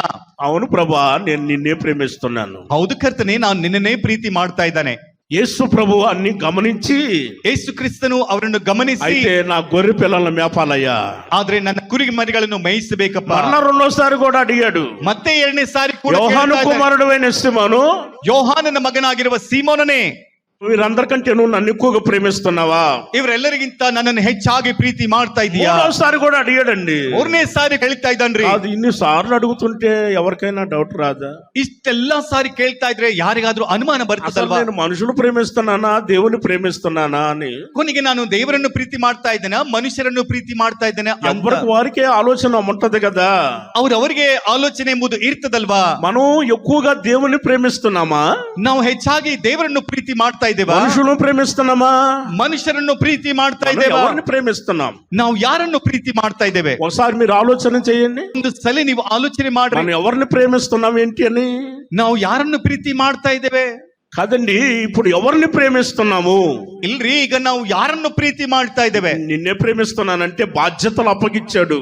ನಿನ್ನೇ ಪ್ರೀತಿ ಮಾಡ್ತಾ ಇದ್ದೇನೆ ಅಂದ್ರೆ ಬಾಧ್ಯತೆಗಳನ್ನು మనం ಒಪ್ಪಿಸ್ತಾ ఆయన ಇದ್ದಾನೆ. ప్రేమించినప్పుడు ఆయన మనకు ఒక బాధ్యతలు అప్పగిస్తాడు. ನಾವು ಆತನನ್ನು ಪ್ರೀತಿ ಮಾಡುವುದಾದ್ರೆ ಕೆಲವು ಬಾಧ್ಯತೆಗಳನ್ನು ಆತ ನಮಗೆ ಕೊಡ್ತಾನೆ. ఒక రోజున ಒಂದು ದಿನ వీళ్ళు శిష్యులు ఏం చేశారంటే సముద్రంలో ప్రయాణం చేస్తున్నారు. ಆ ಶಿಷ್ಯರು ಏನ್ ಮಾಡ್ತಾ ಇದ್ದಾರೆ ಅಂದ್ರೆ ಸಮುದ್ರದಲ್ಲಿ ಪ್ರಯಾಣ ಮಾಡ್ತಾ రాత్రి ಇದ್ದಾರೆ. వల తీసుకొని వెళ్ళి సముద్రంలో చేపలు పట్టడానికి వెళ్ళారు. ರಾತ್ರಿ ಬಲೆಯನ್ನು ತೆಗೆದುಕೊಂಡು ಸಮುದ್ರದಲ್ಲಿ ಮೀನ್ ಹಿಡಿಲಿಕ್ಕಾಗಿ ಹೋದ್ರು. వల వేస్తున్నారు, లాగుతున్నారు. ಬಲೆ ಹಾಕ್ತಾ ಇದ್ರೆ ಎಳಿತಾ ಇದ್ದಾರೆ, వల వేస్తున్నారు, లాగుతున్నారు. ಬಲೆ ಹಾಕ್ತಾ ಇದ್ರೆ ಎಳಿತಾ ಇದ್ದಾರೆ. చేప కాదుగా, చేప పిల్ల కూడా పడలేదు. ಮೀನಲ್ಲ, ಮೀನಿನ ಮರಿ ಕೂಡ ಸಿಗ್ತಾ ಇಲ್ಲ. తెల్లవారిపోతుంది. ಬೆಳಗಾಗ್ತಾ ಇದೆ. ఏంటి చేపలు పడట్లేదు? ಯಾಕೆ ಮೀನ್ ಸಿಗ್ತಾ ಇಲ್ಲ? అసలు సముద్రంలో చేపలు అయిపోయినాయా? ಸಮುದ್ರದಲ್ಲಿ ಮೀನ್ ಮುಗಿದು ಹೋಗಿದೆಯಾ? ఏంటి విషయం అన్న ఆలోచన. ಏನು ವಿಷಯ ಎಂಬ ಆಲೋಚನೆ. సముద్రం దరికి వస్తున్నారు. ಸಮುದ್ರದ ದಡ ಹತ್ತಿರವಾಗ್ತಾ ಇದೆ. సముద్రం దరిన యేసు ప్రభు కూర్చొని ఉన్నాడు. ಸಮುದ್ರದ ದಡದಲ್ಲಿ ಯೇಸು ಸ್ವಾಮಿ ಕುಳಿತುಕೊಂಡಿದ್ದಾರೆ. మీ దగ్గర ఏమైనా ఉన్నాయా అని అడిగాడు తినటానికి. ತಿನ್ನಲಿಕ್ಕೆ ಏನಾದ್ರೂ ನಿಮ್ ಹತ್ರ ಇದೆಯಾ ಅಂತ మా దగ్గర ಕೇಳ್ತಾನೆ. ఏమీ లేవు అని అన్నాడు. ನಮ್ಮ ಹತ್ರ ಏನು ಇಲ್ಲ ಅಂತ ಹೇಳಿದ. లేవు. అక్కడే 21వ అధ్యాయంలోనే 21ನೇ ಅಧ್ಯಾಯದಲ್ಲಿ 6వ వాక్యాన్ని మనం గమనించినప్పుడు 6ನೇ ವಾಕ್ಯವನ್ನು ನಾವು ಗಮನಿಸುತ್ತಾ ಹೋದ್ರೆ, లేవని ఆయనతో వారు చెప్పిరి. అప్పుడు ఆయన ధోని కుడి ప్రక్కన వల వేయండి మీకు దొరుకునని చెప్పాను గనుక వారు అలాగ చేయగా చేపలు విస్తారంగా పడిను. పరిశుద్ధ గ్రంథంలో మనం గమనించినప్పుడు ಸತ್ಯವೇದದಲ್ಲಿ ನಾವು ಗಮನಿಸುತ್ತಾ ಹೋದ್ರೆ యేసు ప్రభు అన్నాడు, ಯೇಸು ಕ್ರಿಸ್ತನ್ ಹೇಳ್ತಾನೆ, లేవని మీరు చెబుతున్నారు, ಇಲ್ಲ ಅಂತ ನೀವು ಹೇಳ್ತಾ ಇದ್ದೀರಾ. కుడి ప్రక్కన వల వేయండి. ಹೋಗಿ ಬಲಭಾಗದಲ್ಲಿ ಬಲೆಯನ್ನು ಬೀಸಿರಿ. వాళ్ళు అంటారు, ಅವ್ರು ಹೇಳ್ತಾರೆ, రాత్రిపూట చేపలు పడతాయి, ರಾತ್ರಿ ಮೀನ್ ಹಿಡಿದ್ರೆ పగల చేపలు పడవయ్యా. ಹಗಲು ಮೀನ್ ಸಿಗಲ್ವಯ್ಯ. యేసు ప్రభు అంటున్నాడు, ಯೇಸು ಕ್ರಿಸ್ತನ್ ಹೇಳ್ತಾನೆ, రాత్రి అంతా నా మాట ప్రకారం, నా ఆలోచన, నా మాట అని చెప్పి వల వేశారు కదా, ರಾತ್ರಿ ಇಡೀ ನನ್ನ ಮಾತಿನ ಮೇರೆಗೆ ಬಲೆಯನ್ನು ನೀವು ಹಾಕಿದ್ರಲ್ವಾ, చేపగా చేప పిల్ల కూడా పడలేదు మీకు. ಮೀನೆಲ್ಲ ಮೀನಿನ ಮರಿ ಕೂಡ ನಿಮಗೆ ಸಿಗ್ಲಿಲ್ಲ. నా మాట ప్రకారంగా వల కుడి ప్రక్కన వేల వేయండి. ಈಗ ನಾನು ಹೇಳುವಂತೆ ಬಲಭಾಗದಲ್ಲಿ ಬಲೆಯನ್ನು ಬೀಸಿರಿ. ధోని కుడి ప్రక్కన వల వేశారండి. ಆ ದೋಣಿಯ ಬಲಭಾಗದಲ್ಲಿ ಬಲೆಯನ್ನು ಹಾಕಿದ್ರಿ. విస్తారమైన చేపలు పడ్డాయి. ವಿಸ್ತಾರವಾದ ಮೀನು ಸಿಕ್ಕವು. Praise the Lord. Hallelujah, hallelujah. Hallelujah. మరి ఈ రోజు దేవుని మాటకు విలువిస్తున్నారా, మనుషుల మాటకు విలువిస్తున్నామా? ಹಾಗಾದ್ರೆ ಈ ದಿನಗಳಲ್ಲಿ ದೇವರ ಮಾತಿಗೆ ಬೆಲೆ ಕೊಡ್ತಾ ಇದ್ರಾ, ಮನುಷ್ಯನ ಮಾತಿಗೆ ಬೆಲೆ ಕೊಡ್ತಾ ಇದ್ದೀರಾ?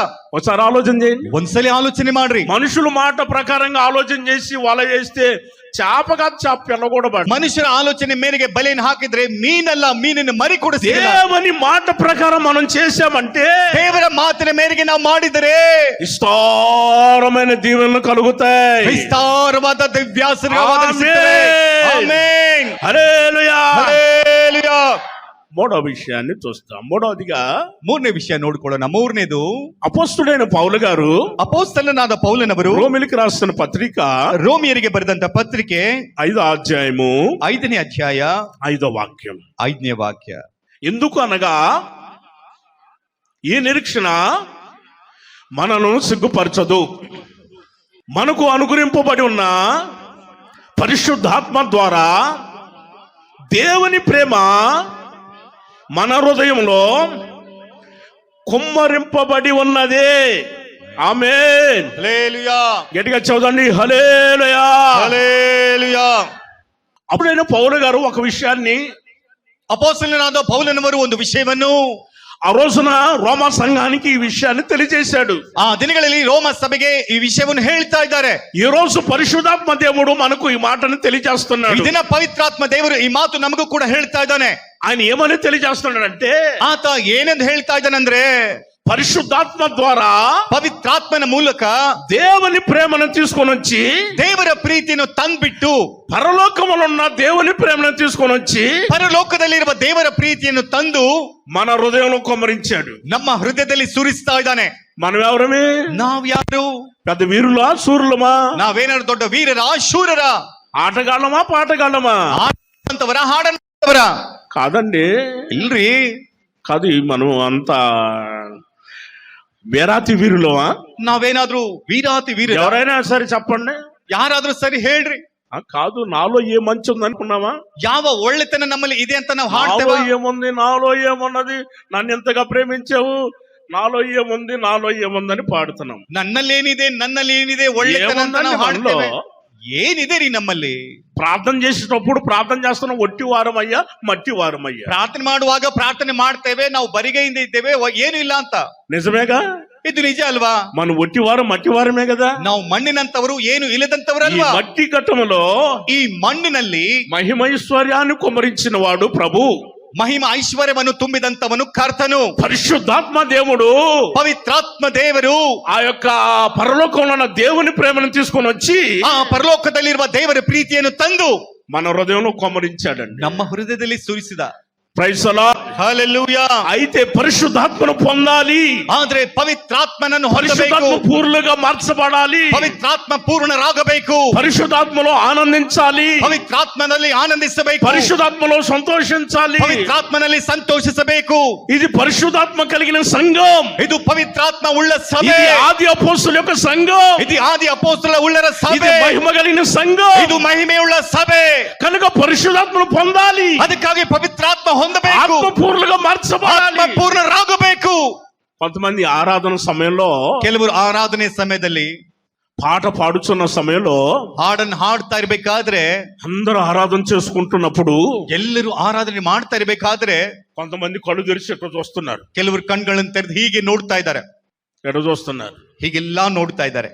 రాత్రి పూట గొడ్ల గూబి ఉంది, ರಾತ್ರಿ ಹೊತ್ತು ಗೂಬೆ ಇರ್ತದಲ್ವಾ, పక్షి ಹಕ್ಕಿ తిరుగుతుంది. మీకు తెలుసా? మీరు ఎవరైనా చూసారా? ಆಡ್ತಾ ಇರ್ತದೆ. ಅದನ್ನ ಯಾರಾದ್ರೂ ನೀವು ನೋಡಿದ್ರಾ? 1 గంట నుంచి ప్రారంభించబడుతుంది. 1 ಗಂಟೆಗೆ ಅದು ಪ್ರಾರಂಭ ಮಾಡ್ತದೆ.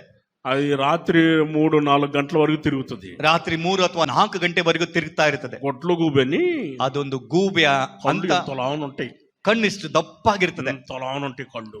ಕಣ್ಗಳು ಇಷ್ಟು ದಪ್ಪಾಗಿರ್ತವೆ. అది చూడటమే కానీ కన్ను ఆర్పినట్టు మనకు కనిపించదు. ಅದು ನೋಡ್ತಾ ಇರ್ತದೆ, ಕಣ್ಣು ಮುಚ್ಚಿದ ಹಾಗೆ ನಮಗೆ ಕಾಣಿಸಲ್ಲ. అదేంటో మరి, ಅದೇನು ఎప్పుడు ಗೊತ್ತಿಲ್ಲ. చూసే మనుషులే కదా. ಯಾವಾಗ್ಲೂ ನೋಡುವಂತವರೇ ಅಲ್ವಾ? పరిశుద్ధాత్మ పొందుకునే సమయంలో మనకెందుకండి సిగ్గు? ಪವಿತ್ರಾತ್ಮ ಹೊಂದಿಕೊಳ್ಳುವಂತ ಸಮಯದಲ್ಲಿ ಯಾಕಿರಿ ನಮಗೆ ನಾಚಿಕೆ? కొంతమంది అనుకుంటారు, నేను ఆత్మలో నింపబడితే ఎవరైనా చూసిన వాళ్ళు ఏమని అనుకుంటారేమోనని. ಕೆಲವರು ಅನ್ಕೊಳ್ತಾರೆ, ಆತ್ಮದಲ್ಲಿ ತುಂಬಲ್ಪಟ್ರೆ ನೋಡುವಂತವರು ಏನಾದ್ರೂ ಅನ್ಕೊಳ್ತಾರೇನೋ ಅಂತ. ఎవరేమనుకోరు. ಯಾರು ಏನು ಅನ್ಕೊಳ್ಳಲ್ಲ. నువ్వు పరిశుద్ధాత్మను పొందుకొని ఆత్మలో ఆనందించాలి. ಪವಿತ್ರಾತ್ಮ ಹೊಂದಿಕೊಂಡು ಆತ್ಮದಲ್ಲಿ ಆನಂದಿಸಬೇಕು. పరిశుద్ధాత్మలో ఆనందించాలి. ಪವಿತ್ರಾತ್ಮದಲ್ಲಿ ಆನಂದಿಸಬೇಕು. కొంతమంది పరిశుద్ధాత్మను ఆనందించే తల్లులు గాని తండ్రులు గాని అన్నలు గాని చెల్లెలు గాని ఉన్నారు. ಕೆಲವರು ಪವಿತ್ರಾತ್ಮದಲ್ಲಿ ಆನಂದಿಸುವ ಅಕ್ಕಂದಿರು, ತಾಯಿಯಂದಿರು, ತಂದೆಯಂದಿರು ಇದ್ದಾರೆ.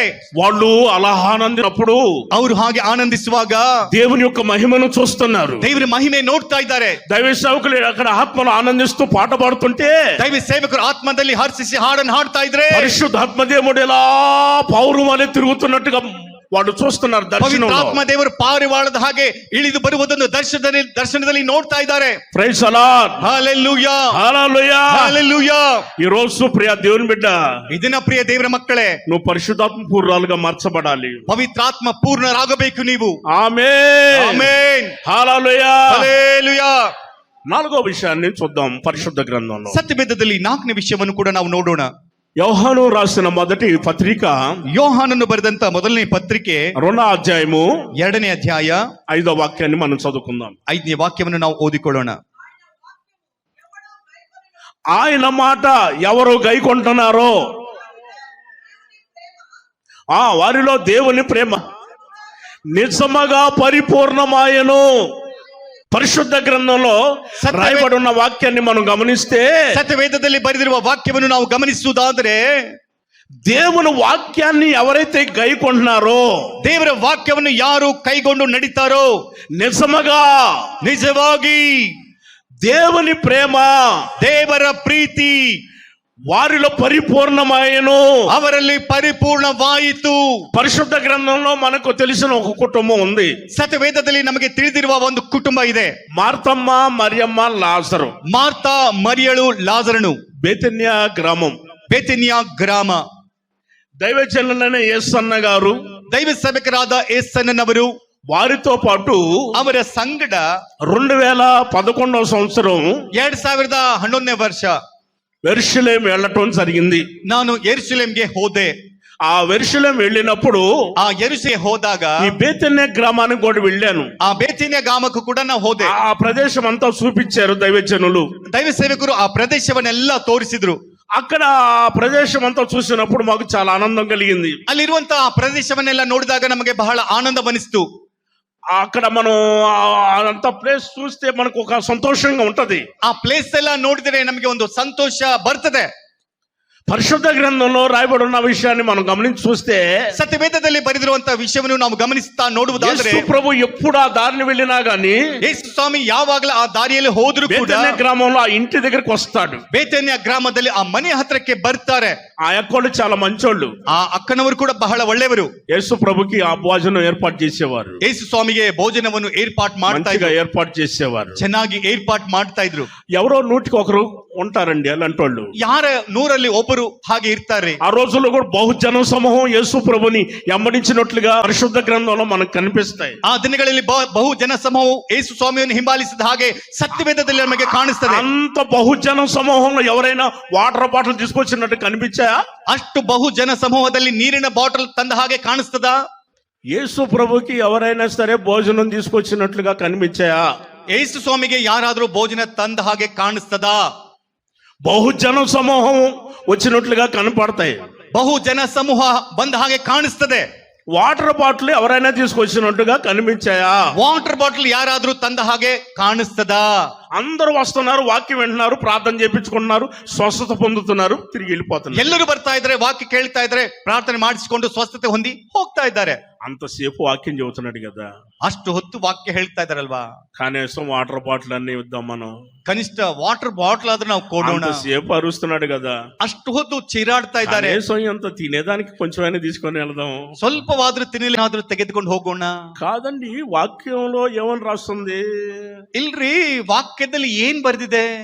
పౌలు గారు గలతీ సంఘానికి పత్రిక రాసినప్పుడు, ಪೌಲನವರು ಗಲತಿಯ ಸಭೆಗೆ ಪತ್ರಿಕೆ ಬರೆಯುವಾಗ 6వ అధ్యాయం 6వ వాక్యంలో అంటారు, 6ನೇ ಅಧ್ಯಾಯ 6ನೇ ವಚನದಲ್ಲಿ ಹೇಳ್ತಾರೆ, వాక్య ఉపదేశం పొందువాడు ఉపదేశించువానికి మంచి పదార్థములన్నిటిలో భాగము ఇవ్వవలెను. వాక్య ఉపదేశం పొందువారు, ವಾಕ್ಯ ಉಪದೇಶ ಹೊಂದುವಂತವರು, ఉపదేశించువానికి, ಉಪದೇಶ ಮಾಡುವಂತವರಿಗೆ మంచి పదార్థములన్నిటిలో, ಒಳ್ಳೆಯ ಪದಾರ್ಥಗಳೆಲ್ಲದರಲ್ಲಿ, మంచి పదార్థములన్నిటిలో, ಒಳ್ಳೆಯ ಪದಾರ್ಥಗಳೆಲ್ಲದರಲ್ಲಿ, అమ్మ అన్నిటిలో, ಏನಮ್ಮ ಎಲ್ಲದರಲ್ಲಿ గుట్టుకొని మింగా చేస్తున్నారు కొంతమంది. ಒಂದೇ ಸಮನೆ ನುಂಗು ಹಾಕ್ತಿದ್ದಾರೆ ಅವರು. అని తేపుకుంటా వాళ్ళు తిని తిరుగుతా ఉండారు. ಹೀಗೆಲ್ಲ ತೇಗುತ್ತಾ ಅವರೇ ತಿಂದು ತಿರುಗುತ್ತಾ ಇದ್ದಾರೆ. హలో హలో పాస్టర్ అన్న, హలో ಹಲೋ ಪಾಸ್ಟರ್ ಅಣ್ಣನವರೇ, అన్న నాకు ఫోన్ చేశారు. ಅಣ್ಣ ನನಗೆ ಫೋನ್ ಮಾಡಿದ್ರು. తేపుకుంటా ಹೀಗೆ ತೇಗುತ್ತಾ, ఏంటన్నా అన్నాను. ಅಣ್ಣ ಏನ್ ವಿಷಯ ಅಂತ ಕೇಳಿದೆ. కడుపులో కాస్త నొప్పిగా ఉందన్న, ప్రార్థన చేయన్న. ಹೊಟ್ಟೆ ನೋವು ಬರ್ತಾ ಇದೆಯನ್ನ, ಸ್ವಲ್ಪ ಪ್ರಾರ್ಥನೆ ಮಾಡಿ. ఎందుకు వచ్చింది? ಆ ನೋವು ಯಾಕೆ ಬಂತು? దేవునికి ఇవ్వాల్సిన దేవునికి ఇవ్వాలి కదా. ದೇವರಿಗೆ ಕೊಡಬೇಕಾದದ್ದು ದೇವರಿಗೆ మరి ಕೊಡಬೇಕಲ್ವಾ? పుట్టుకుని ಅಂತ ನೀನ್ ನುಂಗು దేవుడు ಬಿಟ್ಟಿದ್ಯಾ? అన్నాడు, అది నాకు ఇచ్చేయమంటున్నాడు. ದೇವ್ರು ಇದ್ದಾನೆ ನಂದು ನನಗೆ ಕೊಡು ಅಂತ. సంగతి ఏంటో చెప్పు. ಹಾಗಾದ್ರೆ ಈಗ ನಿನ್ನ ವಿಷಯ ಏನ್ ಹೇಳು. దేవుడు అంటున్నాడు, నాది నాకు ఇచ్చే. ದೇವ್ರು ಹೇಳ್ತಾನೆ ನಂದು ನನಗೆ ಕೊಡು. అది అరగనివ్వను, ಅದು ಜೀರ್ಣ ಆಗ್ಲಿಕ್ಕೆ ಬಿಡಲ್ಲ. అది అరగదు, నాకు ఇచ్చేంత వరకు అరగదు. ನನಗೆ ಕೊಡುವವರೆಗೂ ಅದು ಜೀರ್ಣವಾಗಲ್ಲ చెప్పాను, ನಾನ್ ಹೇಳಿದೆ. నువ్వు తీసుకొచ్చి మర్యాదగా నువ్వు ఏదైతే తిన్నావో దేవుని తీసుకొచ్చి ఆడబెట్టు. ನೀನ್ ಏನ್ ತಿಂದಿಯೋ ಮರ್ಯಾದೆಯಾಗಿ ದೇವರಿಗೆ ಕೊಡಬೇಕಾದದ್ದನ್ನು ದೇವರಿಗೆ ಕೊಡು. అప్పుడు నీకు అరుగుతుంది. ಆಗ ನಿನಗೆ ಜೀರ್ಣ ಆಗ್ತದೆ. కొంతమంది అలాగనే ఉండాలి. ಕೆಲವರು ಹಾಗೆ ಇರಬೇಕು. ఒక ఇద్దరు భార్య భర్తలు మందిరానికి వస్తున్నారు. ಇಬ್ರು ಗಂಡ ಹೆಂಡತಿಯರು ಮಂದಿರಕ್ಕೆ ಬರ್ತಾರೆ. మన మందిరానికి వస్తున్నారు. ನಮ್ಮ ಮಂದಿರಕ್ಕೆ ಬರ್ತಾರೆ. వాళ్ళు చిన్న జాబ్ చేసుకుంటున్నారు. ಅವರು ಒಂದು ಚಿಕ್ಕ ಜಾಬ್ ಮಾಡ್ಕೊಳ್ತಾರೆ. ఆ రోజు పెళ్లి, బంధువులు పెళ్లి అయితే ಆ ದಿನ ಬಂಧುಗಳೆಲ್ಲ ಯಾರ್ದೋ ಮದುವೆ ಆದ್ರೆ ఆ దశంబాగ్ కవర్ అన్నకి ఇచ్చేసి ದಶಮ ಭಾಗಕ್ಕೆ ಅವರ ಅಣ್ಣನಿಗೆ ಕೊಟ್ಟು ఆ యొక్క పెళ్లికి వెళ్ళిపోయింది. ಆ ಅಕ್ಕ ಮದುವೆಗೆ ಹೋಗ್ಬಿಟ್ಲು. ఆయన ఏం చేశాడు, మందిరానికి వచ్చాడు. ಆ ಅಣ್ಣ ಏನ್ ಮಾಡ್ದ, ಮಂದಿರಕ್ಕೆ ಬಂದ. ఆ కవర్ చూశాడు. ಆ ಕವರ್ ನೋಡಿದ. ఈ కవర్ ఏంది ఎంత బరువుగా ఉంది అని ఆలోచన చేశాడు. ಈ ಕವರ್ ಯಾಕೆ ಇಷ್ಟು ಭಾರ ಇದೆ ಅಂತ ಆಲೋಚನೆ ಮಾಡ್ತಾ ಇದ್ದಾನೆ. ప్రతిసారి ఆయాకేస్తుంది కవరు, దశంబాగ్ కవర్. ಪ್ರತಿ ಸಾರಿ ದಶಮ ಭಾಗದ ಕವರ್ ಅಕ್ಕಳೆ ಕೊಡ್ತಾಳೆ. ఏంటి ఎంతగా ఉందా అని ఆలోచన చేశాడు. ಯಾಕೆ ಇಷ್ಟು ಭಾರವಾಗಿದೆ ಅಂತ ಆಲೋಚನೆ ಮಾಡ್ತಾ ಇದ್ದಾನೆ. కవర్ లో ఉన్న ఈ బరువు తగ్గించాలని లోపల ఉన్న డబ్బులు తీసేసుకున్నాడు. ಕವರ್ಗೆ ಸ್ವಲ್ಪ ಭಾರ ಕಡಿಮೆ ಮಾಡಬೇಕೆಂಬುದಾಗಿ ಅದರೊಳಗಿರುವ ಹಣ ತೆಗಿತಾ తీసుకొచ్చి నాకు ఇచ్చాడు. ತಂದು ನನಗೆ ಕೊಟ್ಟ. వాళ్ళు ప్రతి నెల ఇస్తారు కదా అని దశంభాగం, ప్రభా బిడ్డలను ఆశ్రదించయ్యా, నమ్మకస్తులయ్యా, యథార్థవంతులయ్యా అని ప్రార్థన చేశారు. ಅವರು ಪ್ರತಿ ತಿಂಗಳು ಕೊಡ್ತಾರಲ್ಲ ಅಲ್ಲ, ಅಯ್ಯ ಇವರು ನಂಬಕಸ್ತರು ದಶಮ ಭಾಗ ಕೊಡ್ತಾ ಇದ್ದಾರೆ ಎಂಬುದಾಗಿ ನಾನು ಅವ್ರಿಗೆ ಪ್ರಾರ್ಥನೆ ಮಾಡಿದೆ. ఈయన ఏం చేశాడు, ఇంటికి వెళ్ళిపోయాడు. ಈತ ಏನ್ ಮಾಡಿದ, ಅವ್ರ ಮನೆಗೆ ಹೋದ. వెళతా టౌన్ లో ఏం చేశాడో తెలుసా? ಹೋಗ್ತಾ ಹೋಗ್ತಾ ಟೌನ್ ನಲ್ಲಿ ಏನ್ ಮಾಡಿದ ಗೊತ್ತಾ? అక్కడక్కడ బోండాలు, మిరపకాయ బజ్జీలు మొత్తం ఏమో తిన్నాడు. ಅಲ್ಲಿ ಸಿಗುವಂತ ಮಿರ್ಚಿ ಬಜ್ಜಿ ಬೋಂಡ ಏನೋ ಕೊನೆಗೆ ತಿಂದ. ఈ డబ్బులతోటే, ಇದೇ ಹಣದಿಂದ, దేవునికి ఇచ్చే డబ్బులతోటి, ದೇವರಿಗೆ ಕೊಡಬೇಕಾದ ಹಣದಿಂದ అక్కడ తిన్నాడు. ಅಲ್ಲಿ తిన్నాడండి. అక్కడ ಅಲ್ಲಿ ತಿನ್ಬಿಟ್ಟಾರಿ. ఆ తినేసి ఇంటికి పోయాడు. ಅದನ್ನು ತಿಂದು కడుపులో నొప్పి, భయంకరమైన కడుపులో నొప్పి. ತಿಂದು ಮನೆಗೆ ಭಯಂಕರವಾದ ಹೊಟ್ಟೆ. ఫోన్ చేస్తే ఆ యొక్క త్వరగా వచ్చింది. ಅಕ್ಕಳಿಗೆ ಫೋನ್ ಮಾಡಿದ್ರೆ ಅಕ್ಕಳು ಅಲ್ಲಿಗೆ ಬೇಗನೆ హాస్పిటల్లో తీసుకుపోయి టాబ్లెట్లు వేస్తే తగ్గలేదు. ಹಾಸ್ಪಿಟಲ್ಗೆ ಕರೆದುಕೊಂಡು ಹೋಗಿ ಟ್ಯಾಬ್ಲೆಟ್ ಕೊಟ್ರೆ ಕಡಿಮೆ ಆಗಿಲ್ಲ. ఇంజక్షన్ చేసినా తగ్గలేదు. ಇಂಜೆಕ್ಷನ್ ಹಾಕಿದ್ರು ಕೂಡ ಕಡಿಮೆ ಆಗಿಲ್ಲ. ఏంటి పరిస్థితి అని చెప్పి ఆలోచన చేశారు. ಹಾಗಾದ್ರೆ ಮುಂದೆ ಏನು ಎಂಬುದಾಗಿ ಆಲೋಚನೆ ಮಾಡ್ತಾ ಇದ್ದಾರೆ. వెంటనే ఆటో మాట్లాడుకొని మందిరానికి వచ్చారు. ಕೂಡಲೇ ಆಟೋ ತೆಗೆದುಕೊಂಡು ಮಂದಿರಕ್ಕೆ ಬಂದ್ಬಿಟ್ರು. అన్న కడుపులో నొప్పి, అన్న అల్లాడిపోతున్నాడు, ప్రార్థన చేయమనంది. ಅಣ್ಣ ಹೊಟ್ಟೆ ನೋವಿಂದ ಬಾಧೆ ಪಡ್ತಾ ಇದ್ದಾರೆ, ఈ రోజు అంతా మందిరంలో ఉన్నాడు, ఈయన కడుపులో నొప్పి పెట్టొచ్చిందని ఆలోచన నాకు. ಈ ದಿನವಿಡೀ ಮಂದಿರದಲ್ಲೇ ಇದ್ದ ಹೊಟ್ಟೆ ನೋವು ಹೇಗೆ ಬಂತು ಅಂತ ನನಗೆ ಆಲೋಚನೆ. ప్రార్థన చేయన్న అన్నాడు. ಅಣ್ಣ ಪ್ರಾರ್ಥನೆ ಮಾಡು ಅಂತ ಕೇಳ್ತಾ ಇದ್ದಾನೆ. ప్రార్థన చేశాను, తండ్రి ఏంటో ఈ కడుపులో నొప్పి తీసేనైనా బాగు చేయి తండ్రి అని ప్రార్థన చేశాను. ನಾನು ಪ್ರಾರ್ಥನೆ ಮಾಡಿದ್ರೆ, ತಂದೆ ಯಾಕೆ ಹೊಟ್ಟೆ ನೋವು ತೆಗೆದು ಹಾಕು ಅಂತ ನಾನು ಪ್ರಾರ್ಥನೆ ಮಾಡಿದೆ. క్షమించు నాయనా అని ప్రార్థన చేశాను. ಏನಾದ್ರೂ ತಪ್ಪಾದ್ರೆ ಕ್ಷಮಿಸು ಅಂತ ಕೂಡ ನಾನು ಪ್ರಾರ್ಥನೆ ಮಾಡಿದೆ. నిదానంగా తగ్గిపోయింది. ನಿಧಾನವಾಗಿ ಕಡಿಮೆ ಆಯ್ತು. ఆయన అంటాడు, ಅಣ್ಣ ಹೇಳ್ತಾನೆ, నేను ఒక మాట చెబుతాను అన్నాను. ಅಣ್ಣ ನಾನೊಂದು ಮಾತು ಹೇಳ್ತೇನೆ. చెప్పు అన్నాను. ಹೇಳಣ್ಣ ಅಂತ ಹೇಳಿದೆ. అక్క దశంబాగ్ కవర్ ఇచ్చింది. ಅಕ್ಕಳು ದಶಂಭಾಗದ కవర్ ఏంటి ఎంత బరువుగా ఉందని, ಕವರ್ ಯಾಕೆ ಇಷ್ಟು ಭಾರವಾಗಿದೆ ಅಂತ అన్న. ಅದ್ರೊಳಗಿರುವ ಹಣ ನಾನು ತೆಗೆದೆ ಅಣ್ಣ. ఆ యొక్క ఎట్లా చూశాను. ಅಕ್ಕ ಹೀಗೆ ನೋಡ್ತಾ ಇದ್ದಾಳೆ. ఒక్కసారి ఎటు చూసిందండి. ಒಂದ್ಸಲ ಹೀಗೆ ನೋಡಿದ್ರಿ. ఆయనప్పటికే ఎటు చూస్తా భయపడిపోతున్నాడు. ಆ ವಯ್ಯ ಆಗಾಗಲೇ ಹೆದರ್ತಾ ಆಕೆಯನ್ನು ನೋಡ್ತಾ ಇದ್ದಾನೆ. ನಾನು అమ్మ భయపెట్ట మాకు చూడమాకమ్మ. ನಾನು ಹೇಳಿದೆ, ಅಮ್ಮ ಹೆದರ್ಸ್ಬೇಡಮ್ಮ, ಹಾಗೆ ನೋಡ್ಬೇಡ. చెప్పని ఆయన్ని ಏನೋ ಹೇಳ್ತಾ ಇದ್ದಾನೆ, ಹೇಳಲಿಕ್ಕೆ ಬಿಡು. ఏం లేదు, నేను వెళ్ళి అక్కడ మిరపకాయ బజ్జీలు, ఆ బోండాలు అన్ని తినేసాను.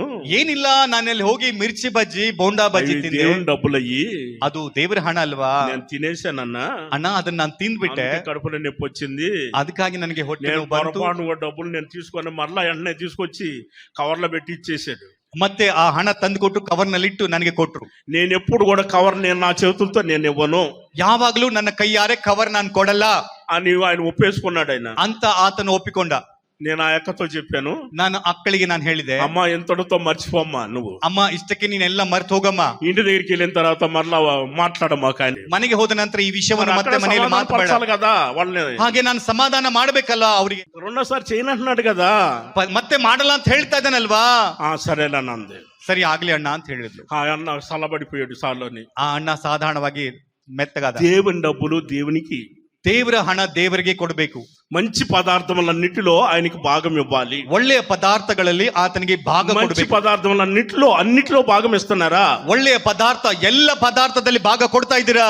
1995 సంవత్సరం 1995ನೇ ವರ್ಷ దైవజనులు నేసన్న గారు ದೈವ ಸೇವಕರಾದ ಎಸ್ಎನ್ನವರು నన్ను తిరుపతికి పంపించారు. ನನ್ನನ್ನು ತಿರುಪತಿಗೆ ಕಳಿಸಿದ್ರು. తిరుపతికి మొదట అక్కడికి పంపించారు. ಮೊದಲಾಗಿ ನನ್ನನ್ನು ತಿರುಪತಿಗೆ ಕಳಿಸಿದ್ರು. 1995 సంవత్సరం అది. 1995ನೇ ಇಸ್ವಿ ಅದು. అక్కడ ఒక ముసలాం వస్తుంది 90 సంవత్సరాలు. ಅಲ್ಲಿ ಒಬ್ಬ ಮುದುಕೆ ಬರ್ತಾಳೆ, ಆಕೆಗೆ 90 ವರ್ಷ ವಯಸ್సు. శనగపప్పులోను బఠానీల్లోను అన్నిట్లో కూడా దశంభాగం తీసుకుంది ఆమె. ಕಡಲೆಯಲ್ಲಿ ಬಟಾಣಿಯಲ್ಲಿ ಎಲ್ಲದರಲ್ಲಿ ಆಕೆ ದಶಮ ಭಾಗ ತೆಗೆದುಕೊಂಡು ಬರ್ತಾಳೆ. ఉల్లిపాయల్లోను కొత్తిమీరలో కూడా తీసుకొని వస్తుంది ఆమె. ಕೊತ್ತಂಬರಿ ಈರುಳ್ಳಿಯಲ್ಲಿ ಕೂಡ ಆಕೆ ದಶಮ ಭಾಗ ತರ್ತಾಳೆ. అన్నిటిలో కూడా 10వ భాగం తీసుకొని కవర్లో వేసుకొని తీసుకొని వస్తుంది. ಎಲ್ಲದರಲ್ಲಿ 10ನೇ ಭಾಗ ಕವರಲ್ಲಿ ಹಾಕಿಕೊಂಡು ಆಕೆ ತಂದು ಕೊಡ್ತಾಳೆ. అన్న పాస్టర్ అన్న ఇదిగో తీసుకోండి అని నాకు అన్నాన్ని పిలిచేది ఆమె. ಅಣ್ಣ ಪಾಸ್ಟರ್ನ ತೆಗೆದುಕೋ ಅಂತ ಅಣ್ಣ ಅಂತ ಆಕೆ ಕರಿತಾಳೆ ನನ್ನನ್ನ. ఆ వయసు అంతా 90 సంవత్సరాలు. ಆಕೆ ವಯಸ್ಸು ಎಷ್ಟು? 90 ವರ್ಷ. అప్పుడు నా వయసు అంతా చిన్న వయసు. ಆಗ ನನ್ನ ವಯಸ್ಸು ಚಿಕ್ಕ ವಯಸ್సు. అందరు తిట్టేవాళ్ళు ఆమెని. ఎల్లరూ ఆಕೆಯನ್ನು ಬೈತಾ ಇದ್ರು. నీకు అంత వయసు ఉందే, నీ మానవుడు వయసు అమ్మ. ఎప్పుడు 95లో, ಯಾವಾಗ 95ನೇ ಇಸ್ವಿಯಲ್ಲಿ, 30 సంవత్సరాల క్రితం జరిగిన విషయం చెబుతున్నాను నేను. 30 ವರ್ಷಗಳ ಹಿಂದೆ ನಡೆದಿರುವ ವಿಷಯ ನಾನು ಹೇಳ್ತಾ ಇದ್ದೇನೆ ಈಗ. కాదమ్మా, అలాంటి పిల్లోడిని పట్టుకొని అంత చిన్నోడిని పట్టుకొని అన్నా అని పిలుస్తున్నావే. ಏನಮ್ಮ ಅಷ್ಟು ಚಿಕ್ಕವನನ್ನು ಹಿಡಿದುಕೊಂಡು ಅಣ್ಣ ಅಣ್ಣ ಅಂತ ಕರಿತಾ ಇದೆಯಲ್ಲ ನೀನು? ఆ తల్లి ఏం చెప్పిందో తెలుసా? ಆಗ ಆತ ಏನ್ ಹೇಳ್ತಿದ್ದಾಳು ಗೊತ್ತಾ? ఆయన నిలబడి మాట్లాడుతుంటే నేను కూర్చొని నేర్చుకుంటున్నాను. ಆತ ನಿಂತುಕೊಂಡು ಮಾತಾಡ್ತಾ ಇದ್ರೆ ಕುಳಿತುಕೊಂಡು ನಾನು ఆయన ಕಲಿತಾ ಇದ್ದೇನೆ. పెద్దోడా, నేను పెద్దోదన్నా? ಆತ ದೊಡ್ಡವನ, ನಾನ್ ದೊಡ್ಡವಳ? శరీరకంగా నేను పెద్దదాన్ని, ಶಾರೀರಿಕವಾಗಿ ನಾನು ದೊಡ್ಡವಳೆ, నేను ఆత్మీయ మాత్రం చిన్నదాన్ని. ಆತ್ಮಿಕ ವಿಷಯದಲ್ಲಿ ನಾನು ಚಿಕ್ಕವಳೆ. కూర్చొని నేర్చుకుంటున్నాను నేను. ನಾನು ಕುಳಿತುಕೊಂಡು ಕಲಿತಾ ಇದ್ದೇನೆ. ఆయన నిలబడి మాట్లాడుతుంటే నేను నేర్చుకుంటున్నా. ಆತನು ನಿಂತುಕೊಂಡು ಮಾತಾಡ್ತಾ ಇದ್ರೆ ನಾನು ಕಲಿತುಕೊಳ್ತಾ ಇದ್ದೇನೆ. అందరూ ఆశ్చర్యపోయి అలా చూస్తున్నారు. ಎಲ್ಲರೂ ಆ ಮಾತಿಗೆ ಆಶ್ಚರ್ಯಪಟ್ಟು ನೋಡ್ತಾ ಇದ್ದಾರೆ. నాకు కూడా తెలియదు, అప్పుడే నేను కూడా నేర్చుకున్నా. నేను కూడా ಆವಾಗ ನನಗೂ ಕೂಡ ಗೊತ್ತಾಗ್ಲಿಲ್ಲ. ಅದನ್ನು ಕೇಳಿ ನಾನು ಕೂಡ ತಿಳಿದುಕೊಂಡೆ. కూడా చిన్నవాడైనా ನೋಡ್ರಿ, ದೈವ ಸೇವಕನು ಚಿಕ್ಕವನಾದ್ರೂ చెబుతున్నప్పుడు ఆయన అంత పెద్దవాడు కదా. ವಾಕ್ಯ ಹೇಳ್ತಾ ಇರಬೇಕಾದ್ರೆ ಆತನ ಅಷ್ಟು ದೊಡ್ಡವನಲ್ವಾ? ఉపదేశించువానికి మంచి పదార్థములన్నిటిలో భాగం ఇవ్వాలి. ಉಪದೇಶ ಮಾಡುವಂತವರಿಗೆ ಎಲ್ಲ ಒಳ್ಳೆ ಪದಾರ್ಥದಲ್ಲಿ 10ನೇ ಭಾಗ ಕೊಡಬೇಕು. 5వ మాట చదువుకొని ముగించేసుకుందాము. 5ನೇ ಮಾತು ಓದಿಕೊಂಡು ಮುಗಿಸಿಕೊಳ್ಳೋಣ.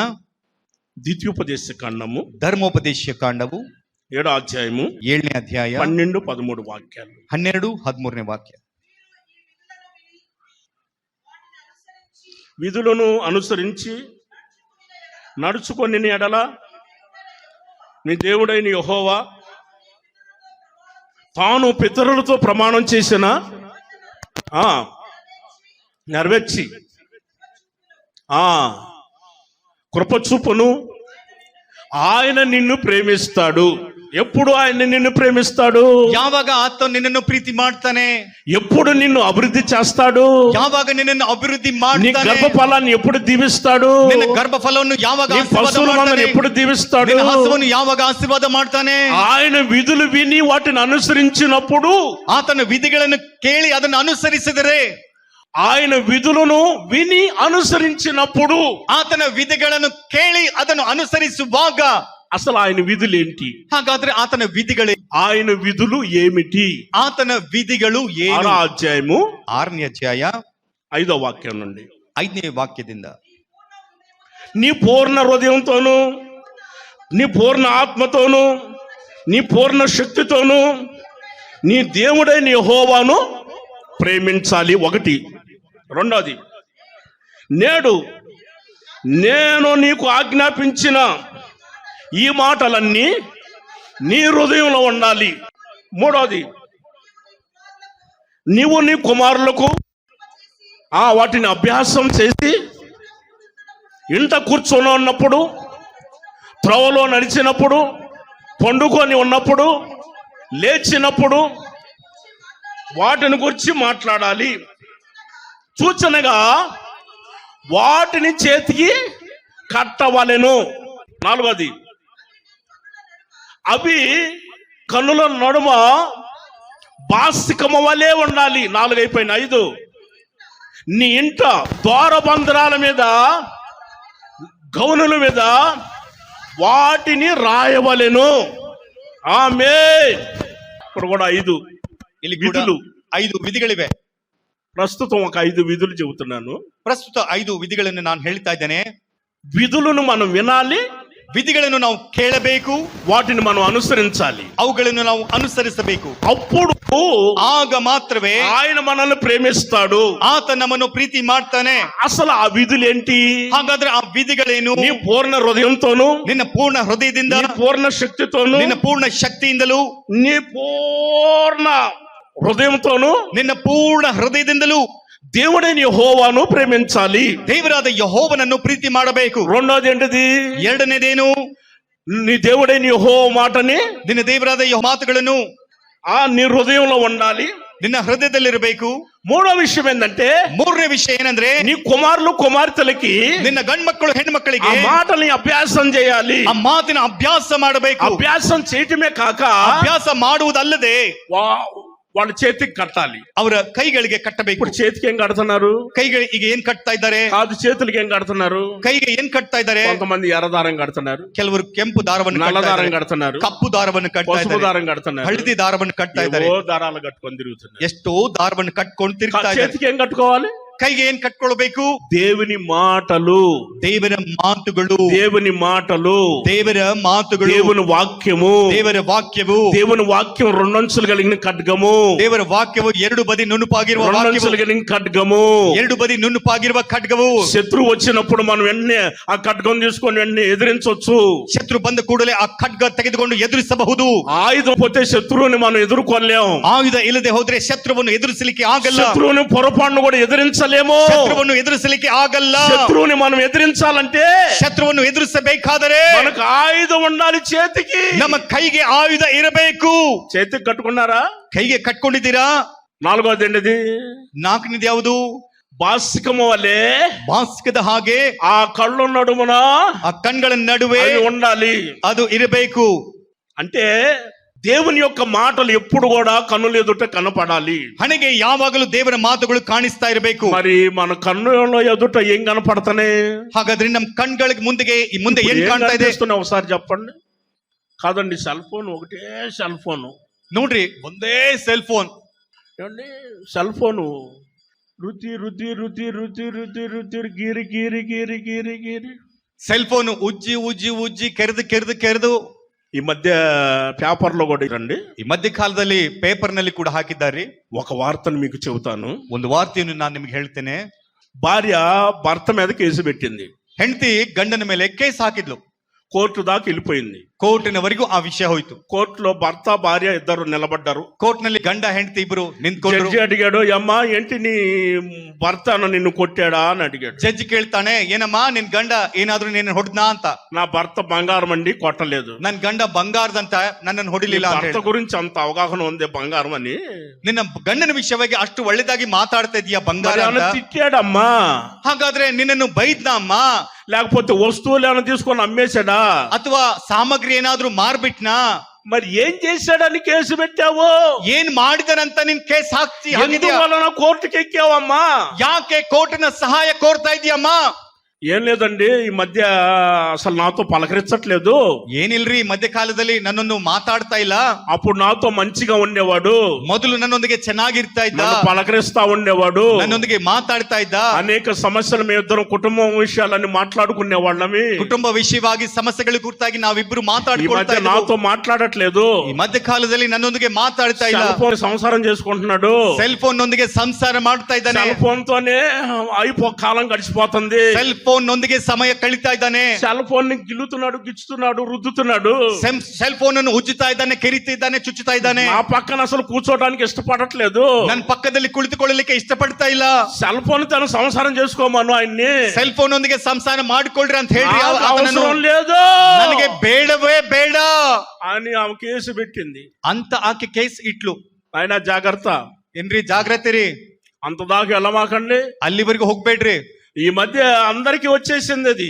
ಈ ಮಧ್ಯ ಕಾಲದಲ್ಲಿ ಅದು ಎಲ್ಲರಿಗೆ ಬಂದಿದೆ. ఆ మధ్య చాలా మంది ఆలోచన చేసేవాళ్ళు, ఎవరైనా గిల్లుకుంటున్నా గీరుతున్నా వాళ్ళని చూసి ఆహాహా అని నవ్వేవాళ్ళు. ಆ ಮಧ್ಯ ಕಾಲದಲ್ಲಿ ಯಾರಾದ್ರೂ ಕೆರ್ಕೊಳ್ತಾ ಇದ್ರೆ, ಚುಚ್ಕೊಳ್ತಾ ಇದ್ರೆ ಹಾ ಅಂತ ನಗ್ತಾ ಇದ್ರು. గజ్జి తామర ఉంటది కదా, ಚರ್ಮ ರೋಗದಂತ ವ್ಯಾಧಿ ಇರ್ತದಲ್ವಾ, వాళ్ళు ఏం చేసేవాళ్ళు అంటే గీరుకుంటా గిటార్ వాయించుకుంటా ఉండేవాళ్ళు. ಅವ್ರು ಯಾವಾಗ ನೋಡಿದ್ಕೊಳ್ತಾ ಕೆರೆಕೊಳ್ತಾ ಗಿಟಾರ್ ಬಾರಿಸ್ತಾ ಇರ್ತಾ ಇದ್ರು. జనాలు పబ్లిక్ అంతమంది జనాలు ఉన్న వాళ్ళ ఆనందంలో వాళ్ళు ఉండేవాళ్ళు. ಎಷ್ಟೇ ಜನ ಇದ್ರು, ಎಷ್ಟೇ ಪಬ್ಲಿಕ್ ಇದ್ರು, ಅವರ ಆನಂದ ಅವರ ಕೆಲಸದಲ್ಲಿ ಅವರೇ ಇರ್ತಾ ಇದ್ರು. ఆర్టీసీ బస్ స్టాండ్ అయినా, ಅದು RTC బస్ స్టాండ్ ఆದ್ರೂ, రైల్వే స్టేషన్ అయినా, ಅದು ರೈಲ್ವೆ ಸ್ಟೇಷನ್ ಆದ್ರೂ, ఎంత జనాలు ఉన్నా కానీ గీరుకుంటానే ఉంటారు. ಎಷ್ಟೇ ಜನ ಇದ್ರು ಕೂಡ ಕೆರ್ಕೊಳ್ತಾ ಇರ್ತಾರೆ. వాళ్ళని విచిత్రంగా చూసేవాళ్ళు అందరూ.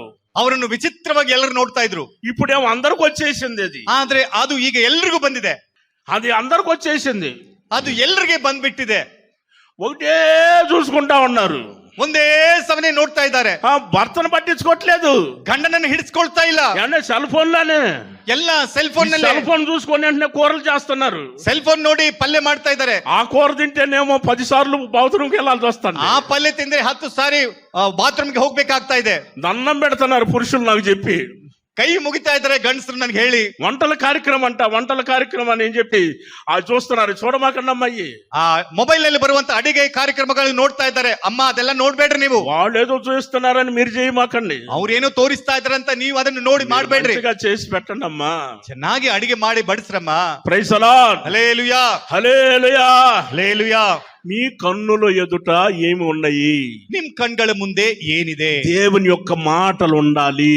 ದೇವರ ಮಾತುಗಳಿರಬೇಕು. ఇంటి ద్వారబంధం మీద ఏమున్నాయి? ಮನೆಯ ಹೊಸ್ತಿಲ ಹತ್ರ ಏನಿದೆ? మరి ఊరు చివర్లో ఆర్చి దగ్గర గౌనుల దగ్గర ఏమని రాస్తున్నాయి? ಊರಿನ ತುದಿ ಹತ್ರ ಆರ್ಚ್ ಹತ್ರ ಏನ್ ಬರೆದಿದೆ? దేవుని యొక్క మాటలు రాసి ఉండాలి. ದೇವರ ಮಾತು ಬರೆದಿರಬೇಕು. అవి విధులు, ಅವು ವಿಧಿಗಳು.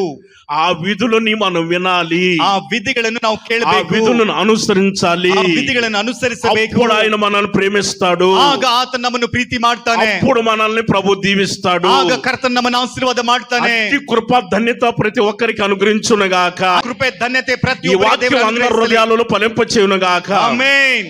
దయచేసి మోకరించగలిగిన వారు మోకరించండి.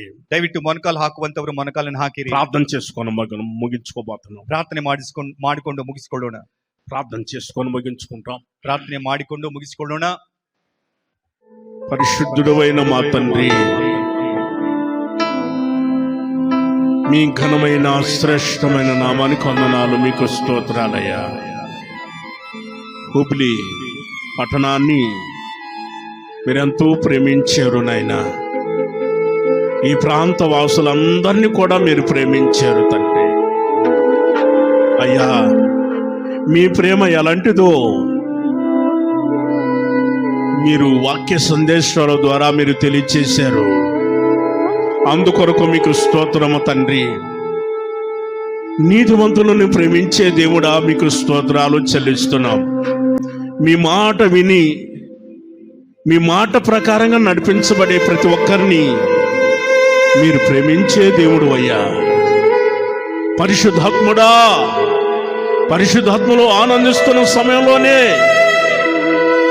పరలోకమున్న దేవుని ప్రేమను తీసుకుని వచ్చి మా హృదయంలో కొమ్మరించినందుకు మీకు నిన్ను వందనాలు, కృతజ్ఞతలయ్యా, స్తోత్రాలు తండ్రి. మీ వాక్యాన్ని ఎవరైతే విని వాటిని గైకొంటున్నారో వారిని దీవించన్నయ్యా. మీ ప్రేమను వారిలో పరిపూర్ణం చేస్తున్నందుకు స్తోత్రాలు. మీ విధులు విని వాటిని అనుసరిస్తున్న ప్రతి ఒక్కరిని కూడా మీరు దీవించన్నయ్యా తండ్రి. వారిని ప్రేమించి అభివృద్ధి చేసి మీరు ఆశీర్వదిస్తున్నందుకై మీకు స్తోత్రాలు తండ్రి. చిన్న బిడ్డలు, యవనస్తులను మీరు దీవించండి. పెద్దవారిని మీరు దీవించండి. వృద్ధాప్యంలో ఉన్న తల్లులను తండ్రులను దీవించండి నాయనా. కుటుంబాలు మీరు దీవించండి అయ్యా. వారిని మీరు ఘనపరచండి నాయనా. మీకు స్తోత్రాలు. ఒక్కొక్కరిని పరిశుద్ధపరిచి మీరు రాకడికి సిద్ధపరచమని కోరుకుంటున్నాం. ఆరోగ్యవంతులుగా మీరు ఉంచండి అయ్యా. ఈ పరిచర్యను మరింతగా మీరు ఆశీర్వదించి త్వరగా మందిరం పూర్తి చేసి ప్రారంభోత్సవాన్ని మీరు త్వరలోనే మీరు చేయవచ్చున్నందుకై స్తోత్రాలు తండ్రి. మీ కార్యాలు గొప్పవయ్యా, మీరు జరిగించండి తండ్రి.